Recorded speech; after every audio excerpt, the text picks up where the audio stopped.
ಯೋಂತಃ ಪ್ರವಿಶ್ಯ ಮಮ ವಾಚಮಿಮಾಂ ಪ್ರಸುಪ್ತಾಂ ಸಂಜೀವಯತ್ಯಖಿಲಶಕ್ತಿ ಧರಸ್ವಧಾಮ್ನಾ ಅನ್ಯಾಶ್ಚ ಹಸ್ತಚರಣಶ್ರವಣಪ್ರದಾದೀನ್ ಪ್ರಾಣಾನ್ ನಮೋ ಭಗವತೆ ಪುರುಷಾಯ ತುಭ್ಯಂ. ನಾರಾಯಣಂ ನಮಸ್ಕೃತ್ಯ ನರಂ ಚೈವ ನರೋತ್ತಮಂ ದೇವೀಂ ಸರಸ್ವತೀಂ ವ್ಯಾಸಂ ತಥಾ ಜಯಮುದೀರಯೇತ್.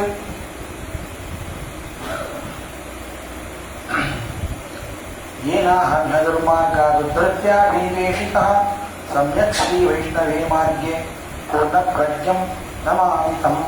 भवतेरनुभावादेयमोकोऽपि वाग्मी जलमतिरपि जन्तर्जायते प्राज्ञमोदिः सकलवचनचेतो देवता भारती सर्वोऽपि विन्दत्तां सन्धिं मार्गे. नमोऽस्तु तात्विका देवाः विष्णुभक्तिपरायणाः धर्ममार्गे प्रेरयन्तु भवन्तः सर्व एव हि. क्षीराभ्यमामत्य धीमन्तरमहीभृता प्राप्ता न्यायसुधायेन तन्तेन्द्रमहं भजे. प्रणतत्कामधेनुं च भजत्सुरतरोगमं श्रीभावबोधकृत्पादचिन्तामणिमुपास्महे. पूज्याय राघवेन्द्राय सत्यधर्मरताय च भजतां कल्पवृक्षाय नमतां कामधेनवे. सत्यधीरकाव्यर्थः ज्ञानविराग्यसागरः सत्यज्ञानाख्यकरणिः स्वान्तद्भान्तं विकृन्ततो. सत्याभिज्ञकराप्तोत्थान् पञ्चाशद्वर्षपोषकान् सत्यप्रमोदतीर्थार्यान् नौमिन्यायसुधारकान् आपादमोदिपर्यन्तं गुरूणामाकृतं स्मरेतेन विघ्नाः प्रणश्यन्ति सिद्ध्यन्ति च मनोरथाः. बुधैरपि ग्रन्थे मम साहसं तत्पारयन्त निपुणाः गुरुपादरजक्कणाः. लौकिकफलदक्षिणावृतदोहि गुरुवनुग्रहरूपां तां कामधेनुमुपास्महे. श्रीगुरुभ्यो नमः. हरि ओಂ. ಸ್ವಸ್ತಸ್ತು ಸದಾಮಶೇಷಮಂಗಲಾಯ ಭವಂತು. ಈ ಯಾವ ಪುಸ್ತಕದಲ್ಲಿ ಮಾರ್ಕಂಡೇಯರು ಭೀಷ್ಮಾಚಾರ್ಯರಿಗೆ ವಿವಿಧವಾದಂತಹ ಪಿತೃಗಳ ಮಹಿಮೆಯನ್ನು ಉಪದೇಶ ಮಾಡ್ತಾ ಬಂದಿದ್ದಾರೆ. ಪಿತೃಗಳು ಒಟ್ಟು 7 ಜನ, 7 ಗುಂಪಿನವರಿದ್ದಾರೆ, 7 ಗಣದವರು. ಅದರಲ್ಲಿ 4 ಜನರಿಗೆ ಶರೀರ ಉಂಟು, ಅವರು ಶರೀರವನ್ನು ದರ್ಶನ ಮಾಡಲಿಕ್ಕಾಗತ್ತೆ, ಅವರನ್ನು ನೋಡಲಿಕ್ಕಾಗತ್ತೆ. 3 ಜನರನ್ನು ಮಾತ್ರ ಕವಿ, ಸ್ವಧಾ, ಸೋಮಪಾನ ಎಂಬುವಂತಹ ಈ 3 ಗುಂಪಿನವರನ್ನು ಮಾತ್ರ ನೋಡ್ಲಿಕ್ಕೆ ಆಗೋದಿಲ್ಲ. ಅವರೆಲ್ಲ ಎಲ್ಲಿ ವಾಸ ಮಾಡ್ತಾರೆ, ಅವರ ಮಾನಸ ಕನ್ಯಾ ಯಾರು, ಅವರು ಯಾರನ್ನ ಮದುವೆ ಮಾಡಿಕೊಂಡ್ರು, ಅವರ ವೃತ್ತಾಂತ ಇತ್ಯಾದಿಗಳನ್ನು ನಿನ್ನೆ ದಿವಸ ತಿಳಿದಿದ್ದಾಗಿದೆ. ವಿಶೇಷವಾಗಿ ನಿನ್ನೆ ಹೇಳಿದಂತೆ ದೇವಕಾರ್ಯಕ್ಕಿಂತಲೂ ಪಿತೃಕಾರ್ಯ ಅತ್ಯಂತ ಶ್ರೇಷ್ಠವಾದದ್ದು. ಅದನ್ನು ಸರ್ವದಾ ಬಿಡಬಾರದು. ಬಹಳ ಭಕ್ತಿಯಿಂದ ಶ್ರದ್ಧೆಯಿಂದ ಇದನ್ನು ಆಚರಣೆ ಮಾಡಬೇಕು ಅಂತ ಇದರವರೆಗೆ ಇದನ್ನು ತಿಳಿದಿದ್ದೇವೆ. ಇದಾದ ಮೇಲೆ ಮಾರ್ಕಂಡೇಯರು ಇನ್ನು ವಿಶಿಷ್ಟವಾದಂತಹ ಒಂದು ಕಥೆಯನ್ನು ಹೇಳಲಿಕ್ಕೆ ಶುರು ಮಾಡ್ತಾರೆ. ಪಿತೃಕಲ್ಪದಲ್ಲಿ ಹಿಂದೆ ಭರದ್ವಾಜ ಋಷಿಗಳಿಗೆ 7 ಜನ ಮಕ್ಕಳು ಹುಟ್ಟಿದ್ದಾರೆ, 7 ಪುತ್ರರು, 7 ಜನ ಗಂಡು ಮಕ್ಕಳು ಹುಟ್ಟಿದ್ದಾರೆ.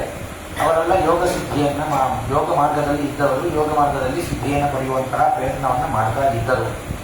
ಕ್ವಚಿತ್ ಆ ಮಾರ್ಗದಲ್ಲಿ ಹೋಗುವಂಥವರಿಗೆ ಆ ಯೋಗ ಮಾರ್ಗದಲ್ಲಿ ಇರಲಿಕ್ಕಾಗಲಿಲ್ಲ, ಮಾರ್ಗವನ್ನು ಪರಿತ್ಯಾಗ ಮಾಡಿದ್ದಾರೆ, ಭ್ರಷ್ಟರಾದರು. ಆಕಾಶಾದಿ ಬೇರೆ ಬೇರೆ ಲೋಕದಲ್ಲಿ ಆಕಾಶದಲ್ಲಿ ಸಂಚಾರ ಮಾಡ್ತಿದ್ರಂತೆ.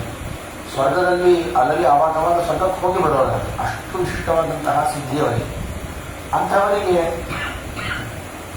ಒಂದು ಸಲ ಏನಾಯಿತು, ತಮ್ಮ ಯೋಗದ ಸಿದ್ಧಿ ಕಡಿಮೆಯಾಗಿದ್ದರ ಪ್ರಭಾವ, ಅವರ ಒಂದು ಮಾನಸಿಕವಾದಂತಹ ನ್ಯೂನತೆ, ವಿವಿಧವಾದಂತಹ ದೋಷಗಳ ಪ್ರಭಾವ, ದೇವತೆಗಳು ಅಲ್ಲಿಂದ ಕೆಳಗೆ ನುಗ್ಗಿದರು. ಬೀಳುವಾಗ ಮಾನಸ ಪರ್ವತದಲ್ಲಿ ಬಂದು ಬಿದ್ದಿದ್ದಾರೆ. ಕುರುಕ್ಷೇತ್ರದಲ್ಲಿ ಆ ಯಾವ ಸರೋವರದಲ್ಲಿ ಅಲ್ಲಿ ಬಂದು ಬೀಳುತ್ತಾಗಿದ್ದಾರೆ.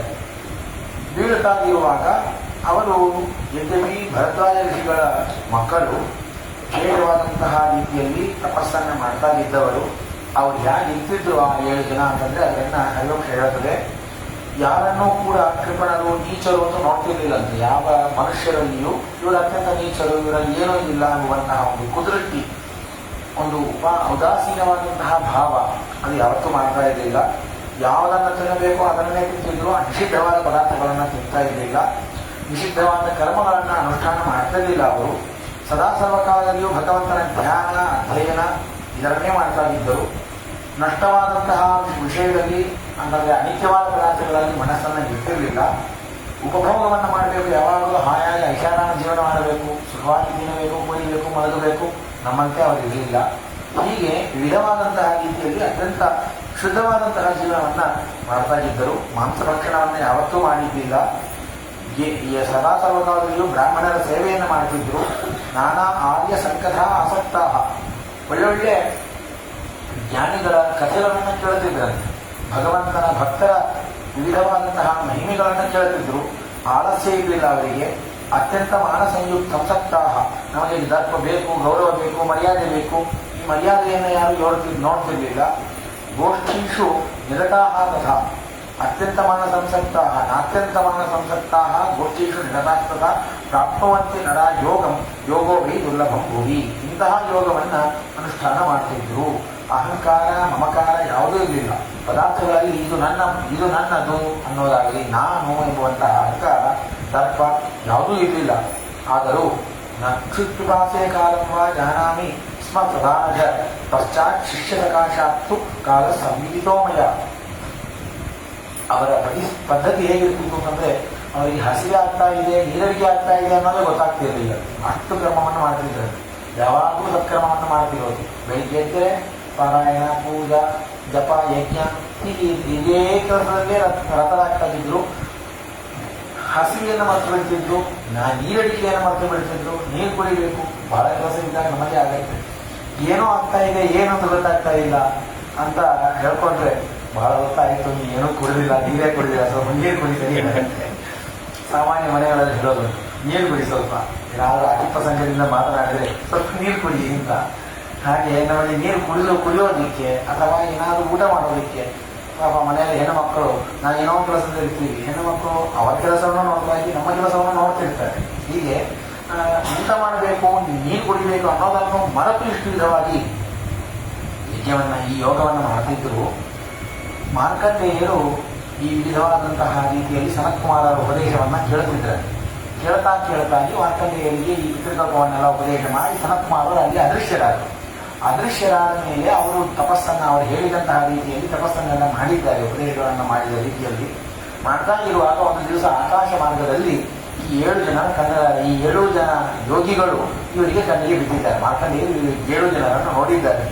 ನೋಡುವಾಗ ಈ 7 ಜನರು ಮಹಾ ಆಕಾಶದಲ್ಲಿ ನಕ್ಷತ್ರದಂತೆ ಹೊಳಿತಾ ಇದ್ದಾರಂತೆ ಎಲ್ಲರೂ. ಇವರ ವಿವಿಧವಾದಂತಹ ಅವರ ವಿವರಗಳನ್ನು ಮುಂದೆ ಹೇಳ್ತಾ ಹೋಗ್ತಾರೆ. ಇವರಲ್ಲಿ 3 ಜನ ಬಹಳ ಪ್ರಸಿದ್ಧರು. 7 ಜನರಲ್ಲಿ 3 ಜನ ಬಹಳ ಪ್ರಸಿದ್ಧರು. ಆ 3 ಜನ ಯಾರು ಅಂತಂದ್ರೆ, ಹಿಂದಿನ ಯುಗದಲ್ಲಿ ಬ್ರಹ್ಮದತ್ತ, ಪಿತೃವರ್ತಿ ಹಾಗೂ ಗಂಡಲೀಕ ಎಂಬುದಾಗಿ, ಈ ಬ್ರಹ್ಮದತ್ತನೇ ಪಿತೃವರ್ತಿ ಎಂಬವನೇ ಬ್ರಹ್ಮದತ್ತನಾಗಿ ಹುಟ್ಟಿದ್ದಾನೆ. ಮತ್ತು ಕಂಡಲೀಕ ಅಂತ ಒಬ್ಬ, ಅವನ ಮಂತ್ರಿ, ರಾಜನ ಮಂತ್ರಿ, ಬ್ರಹ್ಮದತ್ತ ಎಂಬುವಂತಹ ರಾಜ, ಅವನ ಮಂತ್ರಿ ಕಂಡಲೀಕ ಎಂಬುದಾಗಿ, ಮತ್ತೊಬ್ಬ ಪಾಂಚಾಲ ಎಂಬುದಾಗಿ ಇನ್ನೊಬ್ಬ ಮಂತ್ರಿ. ಹೀಗೆ 2 ಮಂತ್ರಿಗಳಿಂದ ಕೂಡಿದಂತಹ ರಾಜ ಅತ್ಯಂತ ಪ್ರಸಿದ್ಧ. ಈ 3 ಜನರಿಲ್ಲದೆ ಇನ್ನೂ 4 ಜನ ಬ್ರಾಹ್ಮಣರು. ಈ 7 ಜನರನ್ನ ಆಕಾಶ ಮಾರ್ಗದಲ್ಲಿ ಹೋಗ್ತಾ ಇದ್ದಾರೆ ಮಾರ್ಕಂಡೇಯರು. ಭೀಷ್ಮಾಚಾರ್ಯ ಇದನ್ನೆಲ್ಲ ಮಾರ್ಕಂಡೇಯರು ಭೀಷ್ಮಾಚಾರ್ಯ ಹೇಳ್ತಾ ಇದ್ದಾರೆ. ಭೀಷ್ಮಾಚಾರ್ಯರು ಧರ್ಮರಾಜನಿಗೆ, ಯುಧಿಷ್ಠಿರನಿಗೆ ಹೇಳ್ತಾ ಹೋಗ್ತಾ ಇದ್ದಾರೆ. ಆವಾಗ ಯುಧಿಷ್ಠಿರರು ಕೇಳಿದ್ರು, ಯಾರವರು, ಅವರ ವಿಚಾರ ಏನು, ಅವರ ಕಥೆ ಏನು ಹೇಳಬೇಕು ಅಂತ ಹೇಳಿದಾಗ, ಆವಾಗ ಇವರ ಕಥೆಗಳನ್ನು, ಈ 7 ಜನರ ಕಥೆಯನ್ನು ಹೇಳ್ತಾ ಹೋಗ್ತಾರೆ. ಬಹಳ ಪ್ರಸಿದ್ಧರಾದಂತಹ ಕಥೆ ಇದು. ನಮಗೆ ಇವರ ಕಥೆಯನ್ನು ಹೇಳ್ತಾ ಇದ್ದೀವಿ, ಈಗ ಗೊತ್ತಾಗಲ್ಲ, ಕೊನೆಗಾಗ್ತದೆ. ಆವಾಗ ಗಾಲವರು ಅಂತ ಒಬ್ಬ ಋಷಿಗಳು, ಯೋಗಾಚಾರ್ಯರು, ಅವರ ಶಿಷ್ಯರಾಗಿ ಇವರೆಲ್ಲ ಇದ್ದಾಗಿದ್ದಾರೆ. ಸಕಾಸ ಗಾಲಮೂಲ್ಯಸ್ಯ ಯೋಗಾಚಾರ್ಯೋ ಮಹಾಯಶಃ ಶಿಕ್ಷಾನುತ್ಪಾದ್ಯ ತಪಸಾ ಕ್ರಮೋ ಏನ ಪ್ರವರ್ತಿತಃ ಕಂಡಲೀಕಶ್ಚ ಯೋಗಾತ್ಮ ತಸ್ಯ ಇವ ಸಚಿವೋ ಮಹಾನ್. ಆ ಗಾಲವರ ಶಿಷ್ಯನಾಗಿ ಕಂಡಲೀಕ ಎನ್ನುವಂತಹ ಯಾವ ಮಂತ್ರಿ ಬಂದಿದ್ದಾನೆ. ಬ್ರಹ್ಮದತ್ತ ಅವನು ಕೂಡ ಈ 7 ಜನರಲ್ಲಿ ಒಬ್ಬನಾದವನು. ಈ ವಂಶವನ್ನು ಹೇಳುವಾಗ ಬ್ರಹ್ಮದತ್ತ ಅವನ ತಂದೆ ತಾತ ಇವರೆಲ್ಲ ಹೇಳುವಾಗ, ಬ್ರಹ್ಮಕ್ಷತ್ರ ಬೃಹತ್ಕ್ಷತ್ರ ಎಂಬುವಂತಹ ರಾಜ, ಅವನ ಮಗ ಸುಹೋತ್ರನ ಮಗ ಹಸ್ತಿ ಎಂಬುದಾಗಿ, ಆ ಹಸ್ತಿ ಎಂಬ ರಾಜನೇ ಹಸ್ತಿನಾವತಿ ಪಟ್ಟಣವನ್ನು, ಇವತ್ತಿಗೆ ದೆಹಲಿ ದೇಶ ಅಂತ ಪಟ್ಟಣವನ್ನು ನೋಡ್ತೀವಿ, ನಮ್ಮ ರಾಜ್ಯದ ವಿಶೇಷವಾದಂತಹ ಕ್ಯಾಪಿಟಲ್ ಸಿಟಿಯಿಂದ ದೆಹಲಿಯನ್ನು ನೋಡ್ತೀವಲ್ಲ, ಅದರನ್ನು ಹಸ್ತಿನಾವತಿ ಪಟ್ಟಣ ಅಂತ ಕರೀತಾರಲ್ಲ. ಆ ಹಸ್ತಿನಾವತಿ ಪಟ್ಟಣವನ್ನು ನಿರ್ಮಾಣ ಮಾಡಿದವ ಈ ಹಸ್ತಿ ಎಂಬುವಂತಹ ರಾಜ. ಈ ಇವನು ಮುಂದೆ ಇವನಿಗೆ 3 ಜನ ಗಂಡು ಮಕ್ಕಳು ಹುಟ್ಟಿದ್ದಾರೆ. ಅಜಮೀಢ, ದ್ವಿಮೀಢ, ಕುರುಮೀಢ ಎಂಬುದಾಗಿ. ಅಜಮೀಢನಿಗೆ ಬೃಹದೀಶು ಎಂಬುವಂತಹ ಮಗ ಹುಟ್ಟಿದ್ದಾನೆ, ಬೃಹತ್ ಧರ್ಮ. ಅವನಿಗೆ ಪರಮಧಾರ್ಮಿಕನಾದಂತಹ ಸತ್ಯಜಿತ್, ವಿಶ್ವಜಿತ್ ಎಂಬುವಂತಹ ಮಕ್ಕಳು ಹುಟ್ಟಿದ್ದಾರೆ. ಆ ವಿಶ್ವಜಿತ್ ಎಂಬುವಂತಹ ರಾಜನಿಗೆ ಸೇನಜಿತ್, ಆ ಸೇನಜಿತನಿಗೆ ರುಚಿರ, ರುಚಿರನಿಗೆ ಋತುಸೇನ ಮಗ ಹುಟ್ಟಿದ, ಋತುಸೇನನಿಗೆ ಪಾರ ಎಂಬುವಂತಹ ಮಗ ಹುಟ್ಟಿದ್ದಾನೆ. ಪಾರನಿಗೆ ನೀಪ, ನೀಪನಿಗೆ 100 ಜನ ಮಕ್ಕಳು ಹುಟ್ಟಿದ್ದಾರೆ, ಗಂಡು ಮಕ್ಕಳು ಹುಟ್ಟಿದ್ದಾರೆ ಇತ್ಯಾದಿಯಾದಂತಹ ವೃತ್ತಾಂತ.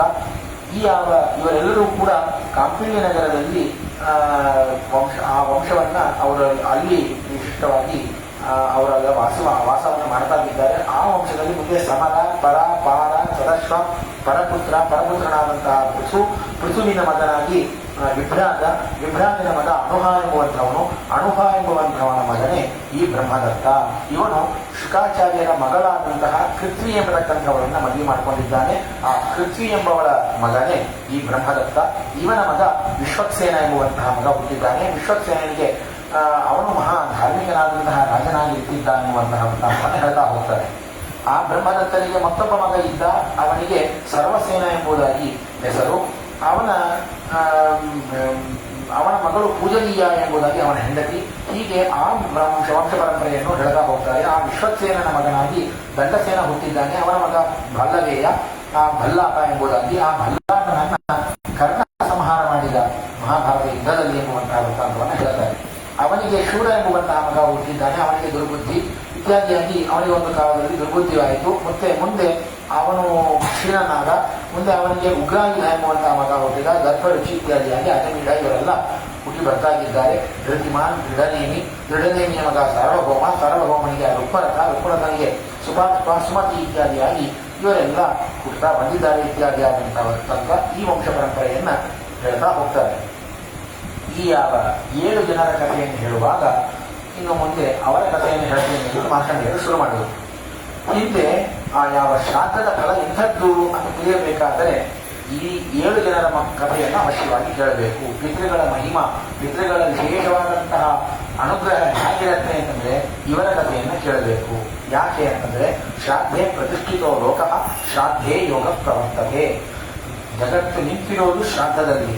ಶ್ರಾದ್ದದಲ್ಲಿಯೇ ಯೋಗ ಎಂಬುದು ಇದರಿಂದಲೇ ಸಿದ್ಧವಾಗ್ತಾ ಇದೆ. ಹೀಗಾಗಿ ಇಷ್ಟವಾದಂತಹ ಫಲ ಶ್ರಾದ್ದ ಕ್ರಮವನ್ನು ಸರಿಯಾಗಿ ಮಾಡೋದರಿಂದ ಬರ್ತದೆ ಎನ್ನುವುದನ್ನು ಹೇಳ್ತಾಗಿ ಈ 7 ಜನರು ಯಾರು, ಇವರು ಹೇಗೆ ಇರ್ತಿದ್ರು, ಏನಿರ್ತಿದ್ರು ಇತ್ಯಾದಿ ಕಥೆಯನ್ನ ಹೇಳುವಾಗ ಅಲ್ಲಿ ಹೇಳ್ತಾರೆ.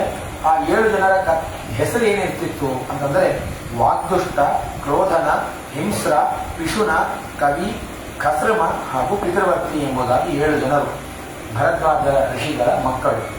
ಇವರೆಲ್ಲರೂ ಕೂಡ ಗಾರ್ಗ್ಯ ಋಷಿಗಳ ಶಿಷ್ಯರಾಗಿ ಇರ್ತಿದ್ದಾರೆ. ಗಾರ್ಗ್ಯ ಋಷಿಗಳ ಶಿಷ್ಯರು. ಈ 7 ಜನ ಒಂದು ದಿವಸ ಏನಾಗಿದೆ, ಆ ಗಾರ್ಗ್ಯ ಋಷಿಗಳು ತನ್ನ ಆಕಳು ಹಾಗೂ ಕರುವನ್ನ ಇವರ ಜೊತೆಗೆ ಕಳಿಸಿದ್ದಾರೆ. ನೀವು ಹೋಗಿ ಈ ಆಕಳನ್ನ ಮೇಯಿಸ್ಕೊಂಡು ಸರಿಯಾಗಿ ಅದಕ್ಕೆ ಆಹಾರಗಳನ್ನು ಉಪಕಲ್ಪನೆ ಮಾಡ್ಕೊಂಡು ಬರಲಿ ಅಂತ ಕಳಿಸಿದ್ದಾರೆ. 7 ಜನ ಹೋಗಿದ್ದಾರೆ. ಹೋಗುವಾಗ ಅದಕ್ಕೆ ಎಲ್ಲ ಆಹಾರವನ್ನು ಕೊಟ್ಟರು, ಹುಲ್ಲು ಕೊಟ್ಟರು, ಎಲ್ಲ ಅಲ್ಲಲ್ಲಿ ಅರಣ್ಯದಲ್ಲಿ ಸಂಚಾರ ಮಾಡ್ಕೊಂಡು ಬರ್ತಾ ಇದ್ದಾರೆ. ಇವರಿಗೆ ಬಹಳ ಹಸಿಯಾಯಿತು. ಹಸಿಯಾದಾಗ ಇವರ ಹೆಸರುಗಳು ಏನಿದೆ ಅತ್ಯಂತ ಸಾತ್ವಿಕವಾದ ಹೆಸರು. 7 ಜನರಿಗೆ ಏನು ಹೆಸರು ಇಟ್ಟಿದ್ದಾರಲ್ಲ, ವಾಗ್ದುಷ್ಟ, ಅವನ ಮಾತೆಲ್ಲ ದುಷ್ಟವಾದ ಮಾತನ್ನು ಆಡ್ತಾ ಇದ್ದಾನೆ. ಕ್ರೋಧನ, ಅವನಿಗೆ ಕೋಪ ಹೆಚ್ಚು. ಹಿಂಸ್ರ, ಬಹಳ ಹಿಂಸೆ ಮಾಡುವ ಸ್ವಭಾವದವನು. ಪಿಶುನ, ಅತ್ಯಂತ ಲೋಭ ಸ್ವಭಾವ. ಯಾರಿಗೂ 1-2 ರೂಪಾಯಿ ಕೊಡಬೇಕು ಅಂತಂದ್ರೆ ಬಹಳ ಯೋಚನೆ, ಕೊಡಬೇಕಾ ಅಂತ ಈ ಹೇಳಂತಹ ಬೋಧಿ. ಮತ್ತು ಕವಿ, ಅವನು ಒಳ್ಳೆ ಜ್ಞಾನಿಯಾಗಿರ್ತಿದ್ದ. ಖಸ್ರಮ ಹಾಗೂ ಪಿತೃವರ್ತಿ, ಕೊನೆಯದಾದಂತಹ 7ನೇವನು ಪಿತೃವರ್ತಿ. ಹೆಸರಿಗೆ ತಕ್ಕಂತೆ ಪಿತೃಗಳಲ್ಲಿ ಅತ್ಯಂತ ಭಕ್ತಿ ಮಾಡತಕ್ಕಂಥವ ಅವನು. ಹೀಗೆ 7 ಜನರು ಕೂಡ ಅರಣ್ಯದಲ್ಲಿ ಸಂಚಾರ ಮಾಡ್ಕೊಂಡು ಬಂದಿದ್ದು ಬಹಳ ಶ್ರಮ ಆಯಿತು ಅವರಿಗೆ. ಆ ಶ್ರಮ ಆದ ಪ್ರಭಾವ ಅವರಿಗೇನಾಯಿತು, ಬಹಳ ಕೋಪ ಹೇಳಿದಂತೆ ಹಿಂಸ್ರ, ಈ ಆಕಳನ್ನ ಹೊಡೆದು ತಿಂದು ನಾವು ಕೊಂದು ತಿಂದು ಬಿಡೋಣ, ಸ್ವಲ್ಪ ಏನಾದ್ರು ಉಳಿದರೆ ಅದನ್ನು ಗುರುಗಳಿಗೆ ಒಪ್ಪಿಸೋಣ ಅಂತ ಹೇಳಿ ಮಾಡಬಾರ್ದು. ಕವಿ ಹೇಳ್ತಾನೆ, ಜ್ಞಾನಿಯಾದಂತಹ ಕವಿಗೆ ಮಾಡಬಾರದು, ತಪ್ಪಿದು. ಗೋಹತ್ಯೆ ಬೇಕಿದ್ದರೂ ದೊಡ್ಡದಾದಂತಹ ಹಿಂಸೆ, ನಮಗೆ ನಾವು ಮಾಡಿಕೊಳ್ಳುವ ಹಿಂಸೆ, ಜಗತ್ತಿಗೆ ರಾಷ್ಟ್ರಕ್ಕೆ ಮಾಡುವ ಹಿಂಸೆ ಮತ್ತೊಂದಿಲ್ಲ. ಯಾವ ರಾಜ್ಯದಲ್ಲಿ ಗೋಹತ್ಯೆ ನಡೀತದೆ ಆ ರಾಜ್ಯದಲ್ಲಿ ಒಬ್ಬ ಮಾಡಿದಂತಹ ಗೋಹತ್ಯೆಗೆ ಇಡೀ ರಾಜ್ಯಕ್ಕೆ ಮಳೆ ಆಗೋದಿಲ್ಲ, ಸರಿಯಾದ ಕಾಲಕ್ಕೆ ಮಳೆ ಆಗೋದಿಲ್ಲ, ವಿವಿಧವಾದಂತಹ ಧಾನ್ಯಗಳ ಉತ್ಪತ್ತಿ ಆಗೋದಿಲ್ಲ. ಗಾವೋ ವಿಶ್ವಸ್ಯ ಮಾತರಃ, ನಮ್ಮ ತಾಯಿ ನಮಗೆ 5 ವರ್ಷದ ತನಕ, ಬಹಳ ಅಂದರೆ 5 ವರ್ಷದ ತನಕ ಎದೆ ಹಾಲಿನ ಹಾಲನ್ನು ಕೊಟ್ಟು ನಮ್ಮನ್ನು ಬೆಳೆಸ್ತಾಳೆ. ಆದರೆ ಆಕಳು ಇಡೀ ಜಗತ್ತನ್ನೇ ಬೆಳೆಸ್ತದೆ ತನ್ನ ಆ ರಕ್ತವನ್ನು ಈ ಹಾಲನ್ನಾಗಿ ಮಾಡಿ. ಹೀಗಾಗಿ ಜನರೆಲ್ಲರಿಗೂ ಕೂಡ ಆಕಳು ಅಥವಾ ಇಡೀ ಚೇತನರಿಗೂ ಆಕಳು ಇದು ತಾಯಿಯ ಸ್ಥಾನವನ್ನು ಹೊಂದಿದ್ದು.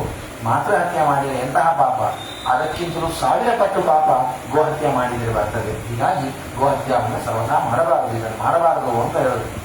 ಉಳಿದವರೆಲ್ಲ ಕೇಳಿಲ್ಲ, ಹಸಿವೆ ಆಗ್ತಾ ಇದೆ, ನೀನೇನೋ ಧರ್ಮ ಅನುಷ್ಠಾನ ದೀಕ್ಷಾ ಅಂತ ಹೇಳ್ತಾ ಕೂತಿದ್ದಿ, ಹಸಿವೆ ಆಗ್ತಾ ಇದೆ, ನನಗೆ ತಡಿಲಿಕ್ಕಾಗಲಿಲ್ಲ.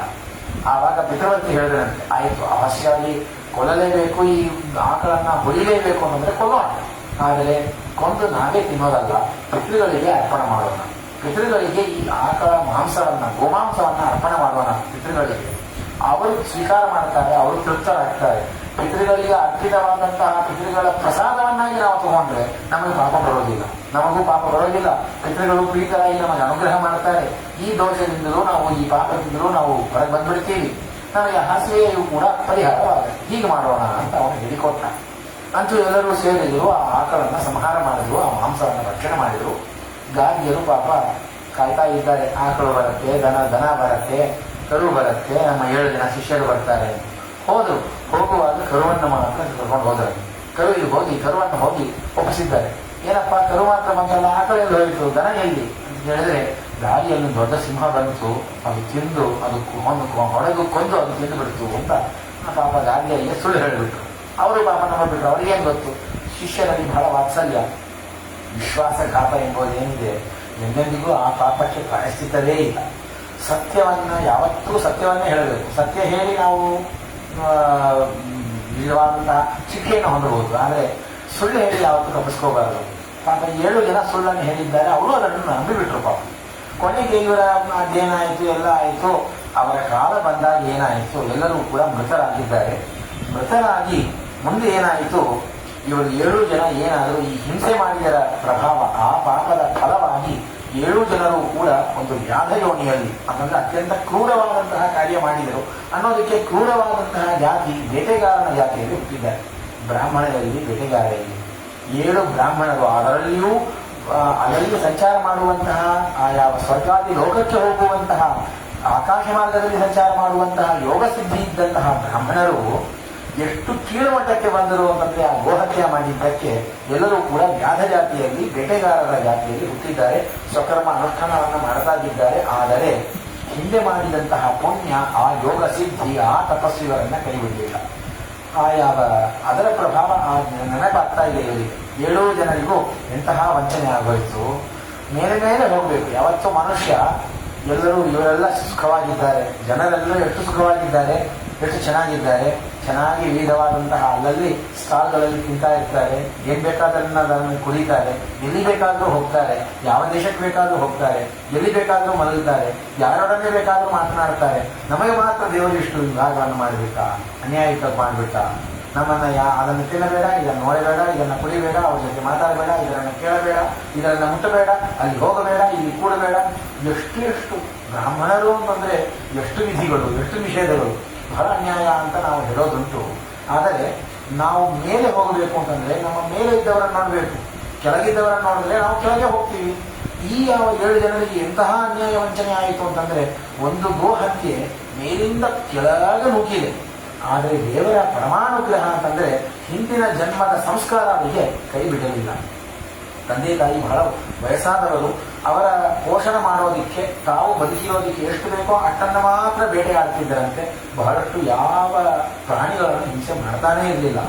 ಹೀಗೆ ಆ 7 ಜನರು ಕೂಡ ತಾವನ್ ಮಾತ್ರ ತಗೊಳ್ಳುವಂತೆ ಯಾವತಾ ಪ್ರಾಣಧಾರಣಂ ಅಂತ ಹೇಳಿ ದಶಾರಣ ಎಂಬುವಂತಹ ದೇಶದಲ್ಲಿ ಹುಟ್ಟಿದಂತಹ ಈ 7 ಜನರು ಕೂಡ ಈ ವ್ಯಾಧವೃತ್ತಿಯಲ್ಲಿ ಇದ್ದಿದ್ದಾರೆ. ಯಾರಲ್ಲಿಯೂ ಕೂಡ ವೈರಭಾವವನ್ನು ತೋರಿಸ್ತಿರಲಿಲ್ಲ, ಶಾಂತರಾಗಿದ್ದಾರೆ, ಕೋಪವನ್ನ ಮಾಡ್ತಾ ಇರಲಿಲ್ಲ, ಅತ್ಯಂತ ಕೃತಿಶೀಲರಾಗಿ ಇರ್ತಾ ಇದ್ದಾರೆ ಇತ್ಯಾದಿಯಾದಂತಹ ವೃತ್ತಾಂತ. ಯಾವಾಗ ತಂದೆ ತಾಯಿಗಳು ಕೂಡ ಸ್ವರ್ಗಸ್ಥರಾದರು ಅಂತಂದ್ರೆ ದಿವಂಗತರಾದರು, ಆವಾಗ ತಮ್ಮ ಕೈಯಲ್ಲಿದ್ದಂತಹ ಧನುಸ್ಸು, ಬಾಣ ಮತ್ತು ಚೂಪಾದಂತಹ ಆಯುಧಗಳು ಎಲ್ಲವನ್ನೂ ಕೈಬಿಟ್ಟಿದ್ದಾರೆ. ಜೊತೆಗೆ ಪ್ರಾಣವನ್ನು ಕಳೆದುಕೊಂಡರು. ಇದೇ ಒಂದು ತಪಸ್ಸನ್ನು ಮಾಡ್ತಾಗಿ ಪ್ರಾಣಧಾರಣೆಯನ್ನು ಬಿಟ್ಟಿದ್ದಾರೆ. ಮುಂದೆ 2ನೇ ಜನ್ಮ ಅವರಿಗೆ ಗಾಲಂಜರ ಎಂಬುವಂತಹ ಪರ್ವತದಲ್ಲಿ ಎಲ್ಲರೂ ಕೂಡ ಜಿಂಕೆಯಾಗಿ ಹುಟ್ಟಿದ್ದಾರೆ. 7 ಜಿಂಕೆಗಳು ಒಂದು ಹೊಡೆದಕ್ಕೆ ಎಷ್ಟು ಫಲ, ಒಂದೇ ಒಂದು ಪಾಪ, ಆದರೆ ಅದರಿಂದ ಆಗುವಂತಹ ಶಿಕ್ಷೆ ಎಷ್ಟು ಅಂತಂದರೆ ಅಷ್ಟು ಒಂದು ಗೋಹತ್ಯೆ ಮಾಡಿದ್ದಕ್ಕೆ ಒಂದ್ಸಲ ಯಾವ ಬೇಟೆಗಾರರ ಜನ್ಮ ಬಂತು. ಅಲ್ಲಿಗೆ ಅವರ ಪಾಪ ಮುಕ್ತಾಯವಾಗಲಿಲ್ಲ, ಅಲ್ಲಿಗೆ ಅದು ಕ್ಷೀಣವಾಗಲಿಲ್ಲ. ಮುಂದೆ ಇವರೆಲ್ಲರೂ ಕೂಡ ಕಾರಂಜರ ಪರ್ವತದಲ್ಲಿ ಒಂದು ಜಿಂಕೆಯಾಗಿ ಹುಟ್ಟಿದ್ದಾರೆ. ಉನ್ಮುಖ, ನಿತ್ಯವಿತ್ರಸ್ತ, ಸ್ತಬ್ಧಕರ್ಣ, ವಿಲೋಚನ, ಪಂಡಿತ, ಭಸ್ಮರ, ನಾದಿ ಎಂಬುದಾಗಿ 7 ಮೃಗಗಳಿಗೆ ಹೆಸರು ಆ ಕಾಲದಲ್ಲಿ. ಹಿಂದಿನ ಜನ್ಮದಲ್ಲಿ ಇದೇ ವಿಧವಾದಂತಹ 7 ಹೆಸರುಗಳು, ಅಲ್ಲಲ್ಲಿ 7 ಹೆಸರನ್ನು ಹೇಳ್ತಾ ಹೋಗ್ತಾರೆ. ಅಂತೂ ಇವರೆಲ್ಲರೂ ವನದಲ್ಲಿ ಸಂಚಾರ ಮಾಡ್ತಾಗಿ ಆ ಕಾರಂಜರ ಪರ್ವತದಲ್ಲಿ ಯಾರ ಜೊತೆಗೂ ಯುದ್ಧಕ್ಕೆ ಹೋಗೋಣಿಲ್ಲ, ಯಾರ ಜೊತೆಗೂ ಸೇರೋಣಿಲ್ಲ, ಏಕಾಂತದಲ್ಲಿ ಇರೋಣ, ಎಷ್ಟು ಬೇಕೋ ಅಷ್ಟನ್ನು ಮಾತ್ರ ಹುಲ್ಲನ್ನು ತಿನ್ನೋಣ, ಹೇಗೆ ನಾವು ಯಾವ ಜಡಭರತರ ಕಥೆಯನ್ನು ಕೇಳ್ತೀವಲ್ಲ ಹಾಗೆ ಇವರೆಲ್ಲ ವರ್ತಿಸ್ತಾ ಇದ್ದಾರೆ. ಯೋಗ ಧರ್ಮ ಮಹಪ್ರಾಪ್ತ ವಿಹರಂತಿ ಸ್ಮ ತತ್ರ, ಅಲ್ಲೇ ಯೋಗಿಗಳಾಗಿ ಸಂಚಾರ ಮಾಡ್ತಾ ಇದ್ದಾರಂತೆ. ಇವತ್ತಿಗೂ ಕೂಡ ಕಾರಂಜರ ಪರ್ವತಕ್ಕೆ ಹೋದರೆ ಈ 7 ಜನರ ಪಾದದ ಗುರುತು ಇವತ್ತಿಗೂ ನೋಡಿ ಸಿಗತ್ತೆ ಅಂತಾಳೆ ಮಾರ್ಕಂಡೇಯರು. ಇನ್ನು ಈ ಕಾರಂಜರ ಪರ್ವತದಲ್ಲಿ ಇದ್ದು ಹೀಗೇ ಸ್ವಲ್ಪ ಕಾಲ ಕಳೆದು ತಮ್ಮ ಆಯುಷ್ಯ ಮುಗಿದ ಮೇಲೆ 3ನೇ ಜನ್ಮವನ್ನು ಪಡೀತಾ ಇದ್ದಾರೆ. ಎಲ್ಲಿ ಅಂದರೆ ಶರದ್ವೀಪದಲ್ಲಿ, ಶರತ್ ಎಂಬುವಂತಹ ದ್ವೀಪದಲ್ಲಿ ಇವರೆಲ್ಲರೂ ಚಕ್ರವಾಕ ಪಕ್ಷಿಯಾಗಿ ಹುಟ್ಟಿದ್ದಾರೆ. ಚಕ್ರವಾಕದ ಪರಿಸ್ಥಿತಿ ಬಹಳ ಕಠಿಣ, ಬಹಳ ಹಸಿವೆ, ನೀರಡಿಕೆ ಆಗತ್ತಂತೆ. ನೀರಡಿಕೆ ಆದರೆ ನಮ್ಮಂತೆ ನದಿಯಲ್ಲಿ ಅಥವಾ ಕುಂಟೆಯಲ್ಲಿ ಅದು ನೀರು ಕುಡಿಯೋದಿಲ್ಲ, ಬಾಯನ್ನು ತೆಗೆದುಕೊಂಡು ಮೇಲೆ ನೋಡ್ತಾ ಇರುತ್ತೆ ಚಾತಕ ಪಕ್ಷಿ ಹೇಳೋದು.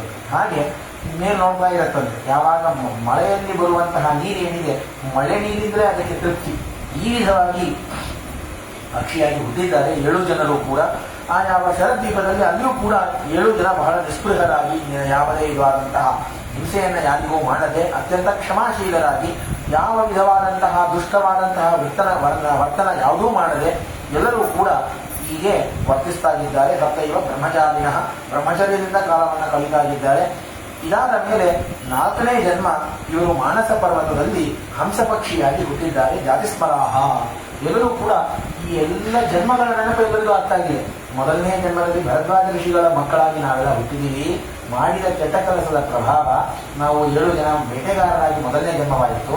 ಅದರಾದ ಮೇಲೆ ಯಾವ ಜಿಂಕೆ ಜನ್ಮವಾಯಿತು, ಆಮೇಲೆ ಚಕ್ರವಾಕ ಪಕ್ಷಿಯ ಜನ್ಮವಾಯಿತು, ಇವಾಗ ಹಂಸ ಪಕ್ಷಿಯ ಜನ್ಮ ಬಂದಿದೆ ಅಂತ ಹೇಳಿ ಆ ಹಂಸ ಪಕ್ಷಿಯ ಜನ್ಮದಲ್ಲಿಯೂ ಕೂಡ ಇದೇ ವಿಧವಾಗಿ ತಮ್ಮ ವರ್ತನವನ್ನು ಮಾಡ್ತಾ ಇದ್ದಾರೆ. ಅತ್ಯಂತ ಶುದ್ಧವಾದಂತಹ ಬ್ರಹ್ಮಚರ್ಯ, ಧರ್ಮಾನುಷ್ಠಾನ, ಸತತವಾದಂತಹ ಭಗವಂತನ ಸ್ಮರಣೆ ಇದನ್ನು ಮಾಡ್ತಾ ಬರ್ತಾ ಇದ್ದಾರೆ. ಸುಮನಾಹ, ಶಿವಾಕ್, ಶುದ್ಧ, ಪಂಚಮ, ಛಿದ್ರದರ್ಶನ, ಸುನೇತ್ರ, ಸುತಂತ್ರ ಎಂಬುದಾಗಿ 7 ಜನರಿಗೆ ಹೆಸರನ್ನು ಹೇಳ್ತಾ ಹೋಗ್ತಾರೆ. ಇವರು ಈ 7 ಜನ ಯೋಗ ಧರ್ಮದಲ್ಲಿಯೇ ಇವರು ಕೂಡ ಹೀಗೆ ಇರಬೇಕಾದರೆ ಮುಂದೆ ಚಕ್ರವಾಕ ರೂಪದಲ್ಲಿ ಇದ್ದವರು ಈ 7 ಹಂಸ ಪಕ್ಷಿಗಳು ಹಿಂದಿನ ಜನ್ಮದಲ್ಲಿ ಚಕ್ರವಾಕವಾಗಿ ಇರುವಾಗ ಇವರಲ್ಲಿ ಇಬ್ಬರು ಮಾತ್ರ ಅತ್ಯಂತ ಬಹಳ ಸ್ನೇಹದಿಂದ ಇರ್ತಿದ್ದಾರೆ. ನಾವು ಮುಂದೆ ಮಂತ್ರಿಗಳಾಗ್ತೇವೆ, ನಾವು ಇದರಲ್ಲಿ ಇನ್ನೊಬ್ಬ ಪಿತೃವರ್ತಿ ಇದ್ದಿದ್ದಾನಲ್ಲ ಪ್ರಾಯ ಅವನ ಕಾಲಕ್ಕೆ, ಅವನ ಜೊತೆಗೆ ಈ 3 ಜನ ಬಹಳಷ್ಟು ಸಖ್ಯವನ್ನು ಮಾಡ್ಕೊಂಡಿದ್ದಾರೆ. ನಾವು ಏನಾದರೂ ನಿನ್ನ ಜೊತೆಗೇ ಇರ್ತೇವೆ, ನಿನ್ನ ಸಖ್ಯವನ್ನು ಬಿಡೋದಿಲ್ಲ, ನಿನಗೆ ಯಾವಾಗಲೂ ಉಪಕಾರವನ್ನು ಮಾಡ್ತಿರ್ತೇವೆ. ಲೋಕಸಿದ್ಧಿಯ ಮಹಿಮೆ ಎಂಥದ್ದು ಅಂತಂದರೆ ಇದರವರೆಗೂ ಆಗಿದ್ದನ್ನು ನೆನಪಿಟ್ಕೊಂಡಿದ್ದಾರೆ, ಅದೆಲ್ಲ ನೆನಪಾಗ್ತಾ ಇದೆ ಎಂಬುದೇ ಬಹಳ ಆಶ್ಚರ್ಯ. ಮುಂದಿನ ಜನ್ಮವನ್ನು ಹೇಳ್ತಾರೆ, ಮುಂದೆ ನಾವಿಬ್ಬರೂ ಕೂಡ ಮಂತ್ರಿಗಳಾಗ್ತೇವೆ, ನೀನು ರಾಜನಾಗ್ತೀವಿ, ರಾಜನಾಗುವಾಗ ನಿನ್ನನ್ನು ಎಡಬಲ ಬಿಡದೆ ನಿಮ್ಮ ಜೊತೆಗೆ ನಾವು ಇರ್ತೇವೆ, ನಿನಗೆ ಎಲ್ಲ ಸಹಕಾರವನ್ನು ಸಚಿವರಾಗಿ ನಾವು ಮಾಡ್ತಿರ್ತೇವೆ ಅಂತ ಈ ಮಾತನ್ನು ಹೇಳ್ತಾ ಇದ್ದಾರೆ. ಈ ವಿಧವಾದಂತಹ ಅದ್ಭುತವಾದಂತಹ ಇವರ ವರ್ತನೆ. ಇದಾದ ಮೇಲೆ ಈ ಹಂಸ ಪಕ್ಷಿಗಳೆಲ್ಲವೂ ಕೂಡ ಯಾವಾಗಲೂ ಹಂಸ ಪಕ್ಷಿಯ ಸ್ವಭಾವ ನಮಗೆ ಗೊತ್ತು, ಯಾವಾಗಲೂ ಶುದ್ಧವಾದಂತಹ ಸ್ವಭಾವ. ಅದರಲ್ಲಿಯೂ ಕ್ಷೀರಗರ್ಭ, ಸುಲೋಚನ, ಗುರುಬಿಂದು, ಸುಬಿಂದು, ಹೈಮಗರ್ಭ ಎಂಬುದಾಗಿ ಈ ವಿಧವಾದಂತಹ 7 ಹೆಸರುಗಳನ್ನು ಹೇಳ್ತಾ ಹೋಗ್ತಾರೆ. ಯಾವಾಗಲೂ ಗಾಳಿಯನ್ನು ಶ್ವಾಸೋಚ್ಛ್ವಾಸವನ್ನು ಮಾಡೋಣ, ಬರೀ ನೀರನ್ನು ಕುಡಿಯೋಣ, ಇದರನ್ನು ಮಾತ್ರ ಮಾಡಿಕೊಂಡು ತಮ್ಮ ಶರೀರವನ್ನು ಧಾರಣ ಮಾಡುತ್ತಿದ್ದರಂತೆ. ಅಂತೂ ಕೊನೆಗೆ ಇವರಿಗೆಲ್ಲ ಬಹಳಷ್ಟು ಬೇಸರವಾಯಿತು. ಇನ್ನೆಷ್ಟು ವರ್ಷ ಹೀಗೆ ನಾವು ಯೋಜನೆಯಲ್ಲೇ ಹುಡ್ತಾ ಇರೋದು, ಸಾಕು ಈ ಜನ್ಮ ಅಂತ ಹೇಳಿ ಆ ಜನ್ಮವನ್ನು ಕೂಡ ಕಳೆದುಕೊಂಡಿದ್ದಾರೆ. ಮುಂದೆ ಈ 7 ಜನರಲ್ಲಿ 4 ಜನರು ಬ್ರಾಹ್ಮಣರಾಗಿ ಹುಟ್ಟಿದರು. ಯಾವ ದೇಶದಲ್ಲಿ ಇವರೆಲ್ಲ ಬ್ರಾಹ್ಮಣರಾಗಿ ಹುಟ್ಟಿದ್ದಾರೆ ಅದೇ ದೇಶದಲ್ಲಿ ಇವರು 3 ಜನ ರಾಜನಾಗಿ, ಈ ಉಳಿದ ಇಬ್ಬರು ಕೂಡ ಕಂಡರೀಕ ಹಾಗೂ ಪಾಂಚಾಲ ಎಂಬತಕ್ಕಂಥವರು ಅವರಿಬ್ಬರು ಕೂಡ ಮಂತ್ರಿಗಳಾಗಿ ಹುಟ್ಟಿದ್ದಾರೆ. ರಾಜನೇ ಈ ಯಾವ ಬ್ರಹ್ಮದತ್ತ ಎಂಬುವಂತಹ ರಾಜನ ಕಥೆಯನ್ನು ಹೇಳ್ತಾರೆ. ಈ 4 ಜನ ಮಹಾಭೇದ ವೇದಾಂತ ತತ್ಪರರು, ವಿಶಿಷ್ಟವಾದಂತಹ ಜ್ಞಾನಿಗಳು, ಅಷ್ಟೇ ದರಿದ್ರರು. ಎಷ್ಟು ದಾರಿದ್ರ್ಯ ಅಂತಂದ್ರೆ ಉಡ್ಲಿಕ್ಕೆ ವಸ್ತ್ರ ಇಲ್ಲ, ಕುಡಿಲಿಕ್ಕೆ ನೀರಿಲ್ಲ, ಉಣ್ಲಿಕ್ಕೆ ಆಹಾರ ಇಲ್ಲ. ಇಷ್ಟಾದರೂ ಅವನೇ ರಾಜನಿದ್ದಾನೆ, ನಮ್ಮ ಜೊತೆಗೆ ಇದ್ದವ, ಅವನ ಹತ್ರ ಹೋಗಿ ಕೇಳಿದ್ರೆ ಅವನು ಕೊಡ್ತಾನೆ, ಆದರೆ ಕೇಳೋದಿಲ್ಲ. ಯಾರಲ್ಲಿಯೂ ನಾನು ಕೈ ಚಾಚಲಾರೆ. ಭಗವಂತ ಏನನ್ನ ಕೊಡ್ತಾನೆ, ಕೊಟ್ಟಿದ್ದನ್ನ ಉಂಡು ನಾವು ತೃಪ್ತರಾಗಿರಬೇಕು. ಯಾರಲ್ಲೂ ಹೋಗಿ ಕೈ ಬೇಡಬಾರದು ಅಂತ ಹೇಳಿ ಆ ಒಂದು ವಿಶಿಷ್ಟವಾದಂತಹ ಜ್ಞಾನ, ಅಧ್ಯಯನ, ತಪಸ್ಸು, ಪೂಜಾ, ವೇದಾಂಗ ಅಧ್ಯಯನ, ಅದರ ಅವಮರ್ಶ, ಇದರಲ್ಲಿಯೇ ಕಾಲವನ್ನು ಕಳೆದಿದ್ದಾರೆ ಈ 4 ಜನ. ಹೋಗುವಾಗ ಈ 4 ಜನರು ಕೂಡ ಸಾಕು, ನಮಗೆ ಈ ಜನ್ಮವೂ ಸಾಕು, ನಾವು ಉತ್ತಮವಾದಂತಹ ಗತಿಯನ್ನು ಪಡೆಯಬೇಕು, ದೇಹವನ್ನು ಬಿಡಬೇಕು, ತಪಸ್ಸನ್ನು ಮಾಡೋಣ ಅಂತ ಹೊರಟಂತೆ. ಅವರ ಈ 4 ಜನರ ಅಪ್ಪ ಇದನಲ್ಲ, ಅವನು ಹೇಳ್ತಾನೆ, ಏನಪ್ಪ ನನಗೆ ವಯಸ್ಸಾಗೋಗಿದೆ, ಮುದುಕನಾಗಿದ್ದೇನೆ ನಾನು, ನನ್ನನ್ನು ಬಿಟ್ಟು ಹೋಗ್ತಿರಲ್ಲ ನೀವು, ಇದು ತಪ್ಪು, ಸರಿನಾ ನೀವು ಮಾಡ್ತಾ ಇರೋದು ಅಂತ ಹೇಳಿದಾಗ, ನೀವೇನು ವಿಚಾರ ಮಾಡಬೇಡ್ರಿ, ನಿಮ್ಮ ದಾರಿಗೋಸ್ಕರ ನಾವು ಒಂದು ವ್ಯವಸ್ಥೆ ಮಾಡ್ತೀವಿ ಅಂತ ಹೇಳಿ ಒಂದು ಶ್ಲೋಕವನ್ನು ಬರೆದು ಕೊಡ್ತಾರೆ. ಶ್ಲೋಕವನ್ನು ಬರೆದು ಕೊಟ್ಟು, ನಾಳೆಯ ದಿವಸ ನೀವು ಇಲ್ಲಿಂದ ಬ್ರಹ್ಮದತ್ತ, ನಮ್ಮ ರಾಜ ಇದ್ದಾನಲ್ಲ ಬ್ರಹ್ಮದತ್ತ, ಅವನ ಅರಮನೆಗೆ ಹೋಗ್ರಿ, ಅವನ ಹತ್ರ ಹೋಗಿ ಈ ಶ್ಲೋಕವನ್ನು ಕೊಟ್ಟರೆ ಅವನು ಸಂತೋಷಪಟ್ಟು ಅನೇಕ ಗ್ರಾಮಗಳನ್ನು, ರಾಜ್ಯವನ್ನು ಕೊಡ್ತಾನೆ, ಬೇಕಾದಷ್ಟು ಗ್ರಾಮಗಳನ್ನು, ವಿಶಿಷ್ಟವಾದಂತಹ ಐಶ್ವರ್ಯವನ್ನು ಎಲ್ಲವನ್ನು ಕೊಡ್ತಾನೆ. ಇದರಿಂದ ನೀವು ಸುಖವಾಗಿರಬಹುದು, ಆದ್ದರಿಂದ ನಮ್ಮನ್ನ ಕರೀಬೇಡ್ರಿ ಅಂತ ಈ 4 ಜನ ಹೊರಟು ಬಿಟ್ಟರು. ಈ ಕಡೆಗೆ ಇದು ಆ ದಿವಸ ಆದಂತಹ ಈ 4 ಜನರ ಕಥೆ. ಈ 3 ಜನರಿದ್ದಾರಲ್ಲ, ಬ್ರಹ್ಮದತ್ತ, ಪಾಂಚಾಲ ಹಾಗೂ ಕಂಡರೀಕ, ಈ 3 ಜನ ಒಂದು ದಿವಸ ಅದೇ ದಿವಸದಲ್ಲಿ ಯಾವ ತನ್ನ ಹೆಂಡತಿಯಾದಂತಹ ಯಾವ ಬ್ರಹ್ಮದತ್ತನ ಹೆಂಡತಿಯನ್ನು ಕರೆದುಕೊಂಡು, ಅವಳು ಅತ್ಯಂತ ಶುದ್ಧವಾದಂತಹ ಪತಿವ್ರತೆ, ಅವಳು ಹೋಗಿದ್ದಾಳೆ ಯಾವ ಬೇಟೆ ಆಡೋದಿಕ್ಕೆ ಅಂತ ಹಾಗೆಲ್ಲ ಹೋಗುವಾಗ ಅಲ್ಲಿ ಏನಾಗಿದೆ, ವಿಶೇಷವಾಗಿ 3 ಜನ ಸೇರಿ ಹೋಗ್ತಾ ಇದ್ದಾರೆ. ಇದ್ದಕ್ಕಿದ್ದ ಹಾಗೆ ರಾಜ ದೊಡ್ಡದಾಗಿ ನಕ್ಕನಂತೆ, ಬಹಳ ದೊಡ್ಡದಾಗಿ ನಗುತ್ತಾಗಿದ್ದಾನೆ. ಯಾಕೋ ನಗುತ್ತಾಗಿದ್ದಿ, ಏನೋ ನನ್ನನ್ನು ಅಪಹಾಸ ಮಾಡ್ತಾ ಇದ್ದೀರಿ ಅಂತ ಹೆಂಡತಿ ಹಾಕಿ ತಿಳ್ಕೊಂಡ್ಬಿಟ್ರು. ಅಲ್ಲ, ಯಾಕೆ ನಗುತ್ತಾಗಿದ್ದಿ ಅಂತ ಹೇಳಿದ್ದಕ್ಕೆ ಅವನು ಹೇಳಿದನಂತೆ, ಅಲ್ಲಿ ಇರುವೆಗಳೆಲ್ಲ ಹೋಗ್ತಾ ಇದೆಯಲ್ಲ, ಅದರಲ್ಲಿ 2 ಇರುವೆ ಗಂಡ ಹೆಂಡತಿ ಮಾತನಾಡ್ಕೊಳ್ತಾ ಇವೆ.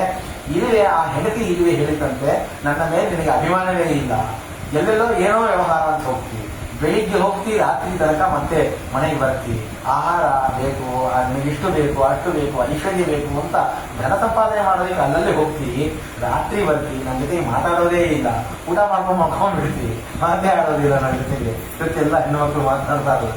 ಹಾಗೆ ಇರುವೆ ಮಾತಾಡ್ತಾ ಇದೆ, ನನ್ನ ಮೇಲೆ ನಿನಗೆ ಅಭಿಮಾನವೇ ಇಲ್ಲ, ಎಷ್ಟು ನಾನು ನಿನ್ನನ್ನೇ ಸ್ಮರಿಸ್ತಾ ಇರ್ತೀನಿ, ನಿನ್ನ ಜೊತೆಗೇ ಇರಬೇಕು ಅಂತ ಅಂದ್ಕೋತೀನಿ, ನಾನು ನಿನ್ನ ಕೈ ಹಿಡ್ಕೊಂಡು ನಾನು ನಡಿಬೇಕು ಅಂತ ಅಂದ್ಕೋತೀನಿ, ಎಷ್ಟು ನನಗೆ ನಿನ್ನ ಮೇಲೆ ಅಭಿಮಾನ ಇದೆ, ನಿನಗೆ ನನ್ನ ಮೇಲೆ ಅಭಿಮಾನವೇ ಇಲ್ಲ ಅಂತ ಅವರಿಬ್ಬರಲ್ಲಿ ಪ್ರಣಯ ಕಲಹ. ಇದು ಮನುಷ್ಯರಲ್ಲಿ ಇರೋದು ಸಹಜ. ಆದರೆ ಇರುವೆ 2 ಮಾತಾಡ್ತಾ ಇದ್ದದ್ದನ್ನ ಕೇಳಿ ಬ್ರಹ್ಮದತ್ತನಿಗೆ ಆಶ್ಚರ್ಯವಾಯಿತು, ಬಹಳ ದೊಡ್ಡದಾಗಿ ನಕ್ಕು ಬಿಟ್ಟಿದ್ದಾನೆ. ಈ ಕಾರಣವನ್ನು ಹೇಳಿದರೆ ಹೆಂಡತಿ ಒಪ್ಪುತ್ತಾ ಇಲ್ಲ. ಇದೇನಿದು, ಇರುವೆ ಮಾತಾಡೋದು ನಿನಗೆ ಹೆಂಗೆ ಗೊತ್ತಾಯಿತು? ಅವು ಮಾತಾಡಿದ ಶಬ್ದವೇ ಕೇಳಿಸೋದಿಲ್ಲ. ಆ ಶಬ್ದ ಕೇಳಿಸಿಕೊಂಡು ಅದು ನಿನಗೆ ಅರ್ಥ ಆಯಿತು ಹೇಗೆ, ಏನೋ ಕಾರಣ ಹೇಳಿ ನನ್ನನ್ನು ಅಪಮಾನ ಮಾಡ್ತಾ ಇದ್ದೀರಿ, ನೀವು ನಮ್ಮನ್ನ ಬಹಳಷ್ಟು ಅಪಮಾನ ಮಾಡ್ತಾ ಇದ್ದೀರಿ, ನಾನು ಇದನ್ನು ಒಪ್ಪೋದಿಲ್ಲ. ಅಲ್ಲ, ಇರುವೆ ಮಾತನ್ನು ಕೇಳಬೇಕು ಅಂತಂದ್ರೆ ಯೋಗ ಸಿದ್ಧಿ ಇರಬೇಕು, ಅಲ್ಲ ಪ್ರಾಚೀನಾಚೀರ್ಣ ಪುಣ್ಯ ಇರಬೇಕು, ಅಥವಾ ದೇವತಾ ಪುರುಷನಾಗಿರಬೇಕು. ಇದು ಯಾವುದೂ ಇಲ್ಲ ಅಂದ್ರೆ ಹೇಗಾಗತ್ತೆ ಅಂತ ಈ ಹೆಂಡತಿಯ ಒಂದು ಮಾತು ಹೇಳಿದಾಗ ಅವನಿಗೆ ನೆನಪಾಯಿತು. ಓಹೋ, ಈ ಇರುವೆ ಮಾತು ನನಗೆ ಗೊತ್ತಾಯಿತು, ನನಗೆ ಕೇಳಿಸಿತು, ಅರ್ಥವಾಯಿತು ಅಂತಂದ್ರೆ ನನ್ನಲ್ಲಿ ಏನೋ ಒಂದು ಸಿದ್ಧಿ ಇದೆ, ನಾನು ದಾರಿಯನ್ನು ತಪ್ಪಿದ್ದೇನೆ, ಏನು ಮಾಡಿದೆ ನಾನು ಅಂತ ತಪಸ್ಸಿಗೆ ಹೋಗ್ತಾನೆ. ತಪಸ್ಸಿಗೆ ಹೋಗಿ ಭಗವಂತನ ದರ್ಶನವಾಗತ್ತೆ, ನಾರಾಯಣನ ದರ್ಶನವಾಗತ್ತೆ. ಏನು ವಿಚಾರ ಮಾಡಬೇಡ, ನಾಳೆಯ ದಿವಸ ಬೆಳಿಗ್ಗೆ ಒಬ್ಬ ಬ್ರಾಹ್ಮಣ ಬರ್ತಾನೆ, ಅವನಿಂದ ನನಗೆ ಎಲ್ಲವೂ ಒಳ್ಳೆಯದಾಗತ್ತೆ ಅಂತ ಹೇಳಿ ಭಗವಂತ ಹೇಳಿ ಕಳಿಸ್ತಾ ಇದ್ದಾನೆ ಆ ಯಾವ ಪುಷ್ಕರಣಿಯ ತೀರದಲ್ಲಿ. ಅವನು ರಾಜ ಬಹಳ ಸಂತೋಷದಿಂದ ಬರ್ತಾ ಇದ್ದಾನೆ. ಇವರಿಬ್ಬರಿಗೂ ಕೂಡ ಅಂಥದ್ದೇ ಒಂದು ಘಟನೆ ಆಯಿತು. 3 ಜನ ಬರ್ತಾ ಇದ್ದಾರೆ, ನಾಳೆ ದಿವಸ ನಮಗೆ 3 ಜನರಿಗೂ ಯಾವುದೋ ಒಂದು ಒಳ್ಳೆ ಕಾರ್ಯ ಆಗೋದಿದೆ ಅಂತ ಹೇಳಿ ಬಂದಿದ್ದಾರೆ. ಬಂದ ದಿವಸ ಸರಿಯಾಗಿ ಆ 4 ಜನ ಬ್ರಾಹ್ಮಣರ ತಂದೆ ಇದ್ದಾನಲ್ಲ, ಅವನು ಬಂದು ಸೇರಿದ್ದಾನೆ ಸರಿಯಾಗಿ ಅರಮನೆಗೆ. ಬಂದು ಈ ಶ್ಲೋಕವನ್ನ ಹೇಳಿದನಂತೆ. ಏನು ಶ್ಲೋಕ ಹೇಳಿದ ಅಂತಂದ್ರೆ, ನಾವು ನಿತ್ಯದಲ್ಲಿ ಅಂತಂದ್ರೆ ಶ್ರಾದ್ದ ಕಾಲದಲ್ಲಿ ನಾವು ಹೇಳುವಂತಹ ಶ್ಲೋಕ ಇದೆ. ಸಪ್ತವ್ಯಾಘ ದಶಾರ್ಣೇಶು ಮೃಗಾ ಕಾಲಂಜಲೇ ಗಿರವು ಚಕ್ರವಾಕ ಶರದ್ವೀಪೆ ಹಂಸಾ ಸರಸಿ ಮಾನಸೆ ಏಭಿಜಾತ ಕುರುಕ್ಷೇತ್ರೇ ಬ್ರಾಹ್ಮಣ ವೇದಪಾರಗಾ ಸ್ವಸ್ತಿಕಾ ದೀರ್ಘಮಧ್ವಾನಂ ಯೂಯಂ ಕಿಂ ಅವಸೀದಥ.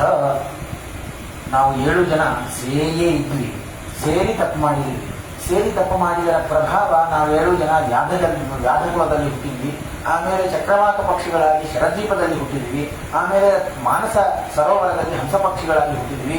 ಕಾರಂಜರ ಪರ್ವತದಲ್ಲಿ ಜಿಂಕೆಯಾಗಿ ಹುಟ್ಟಿದ್ವಿ. ಆಮೇಲೆ ಚಕ್ರವಾಕ ಪಕ್ಷಿ, ಆಮೇಲೆ ಹಂಸ ಪಕ್ಷಿ.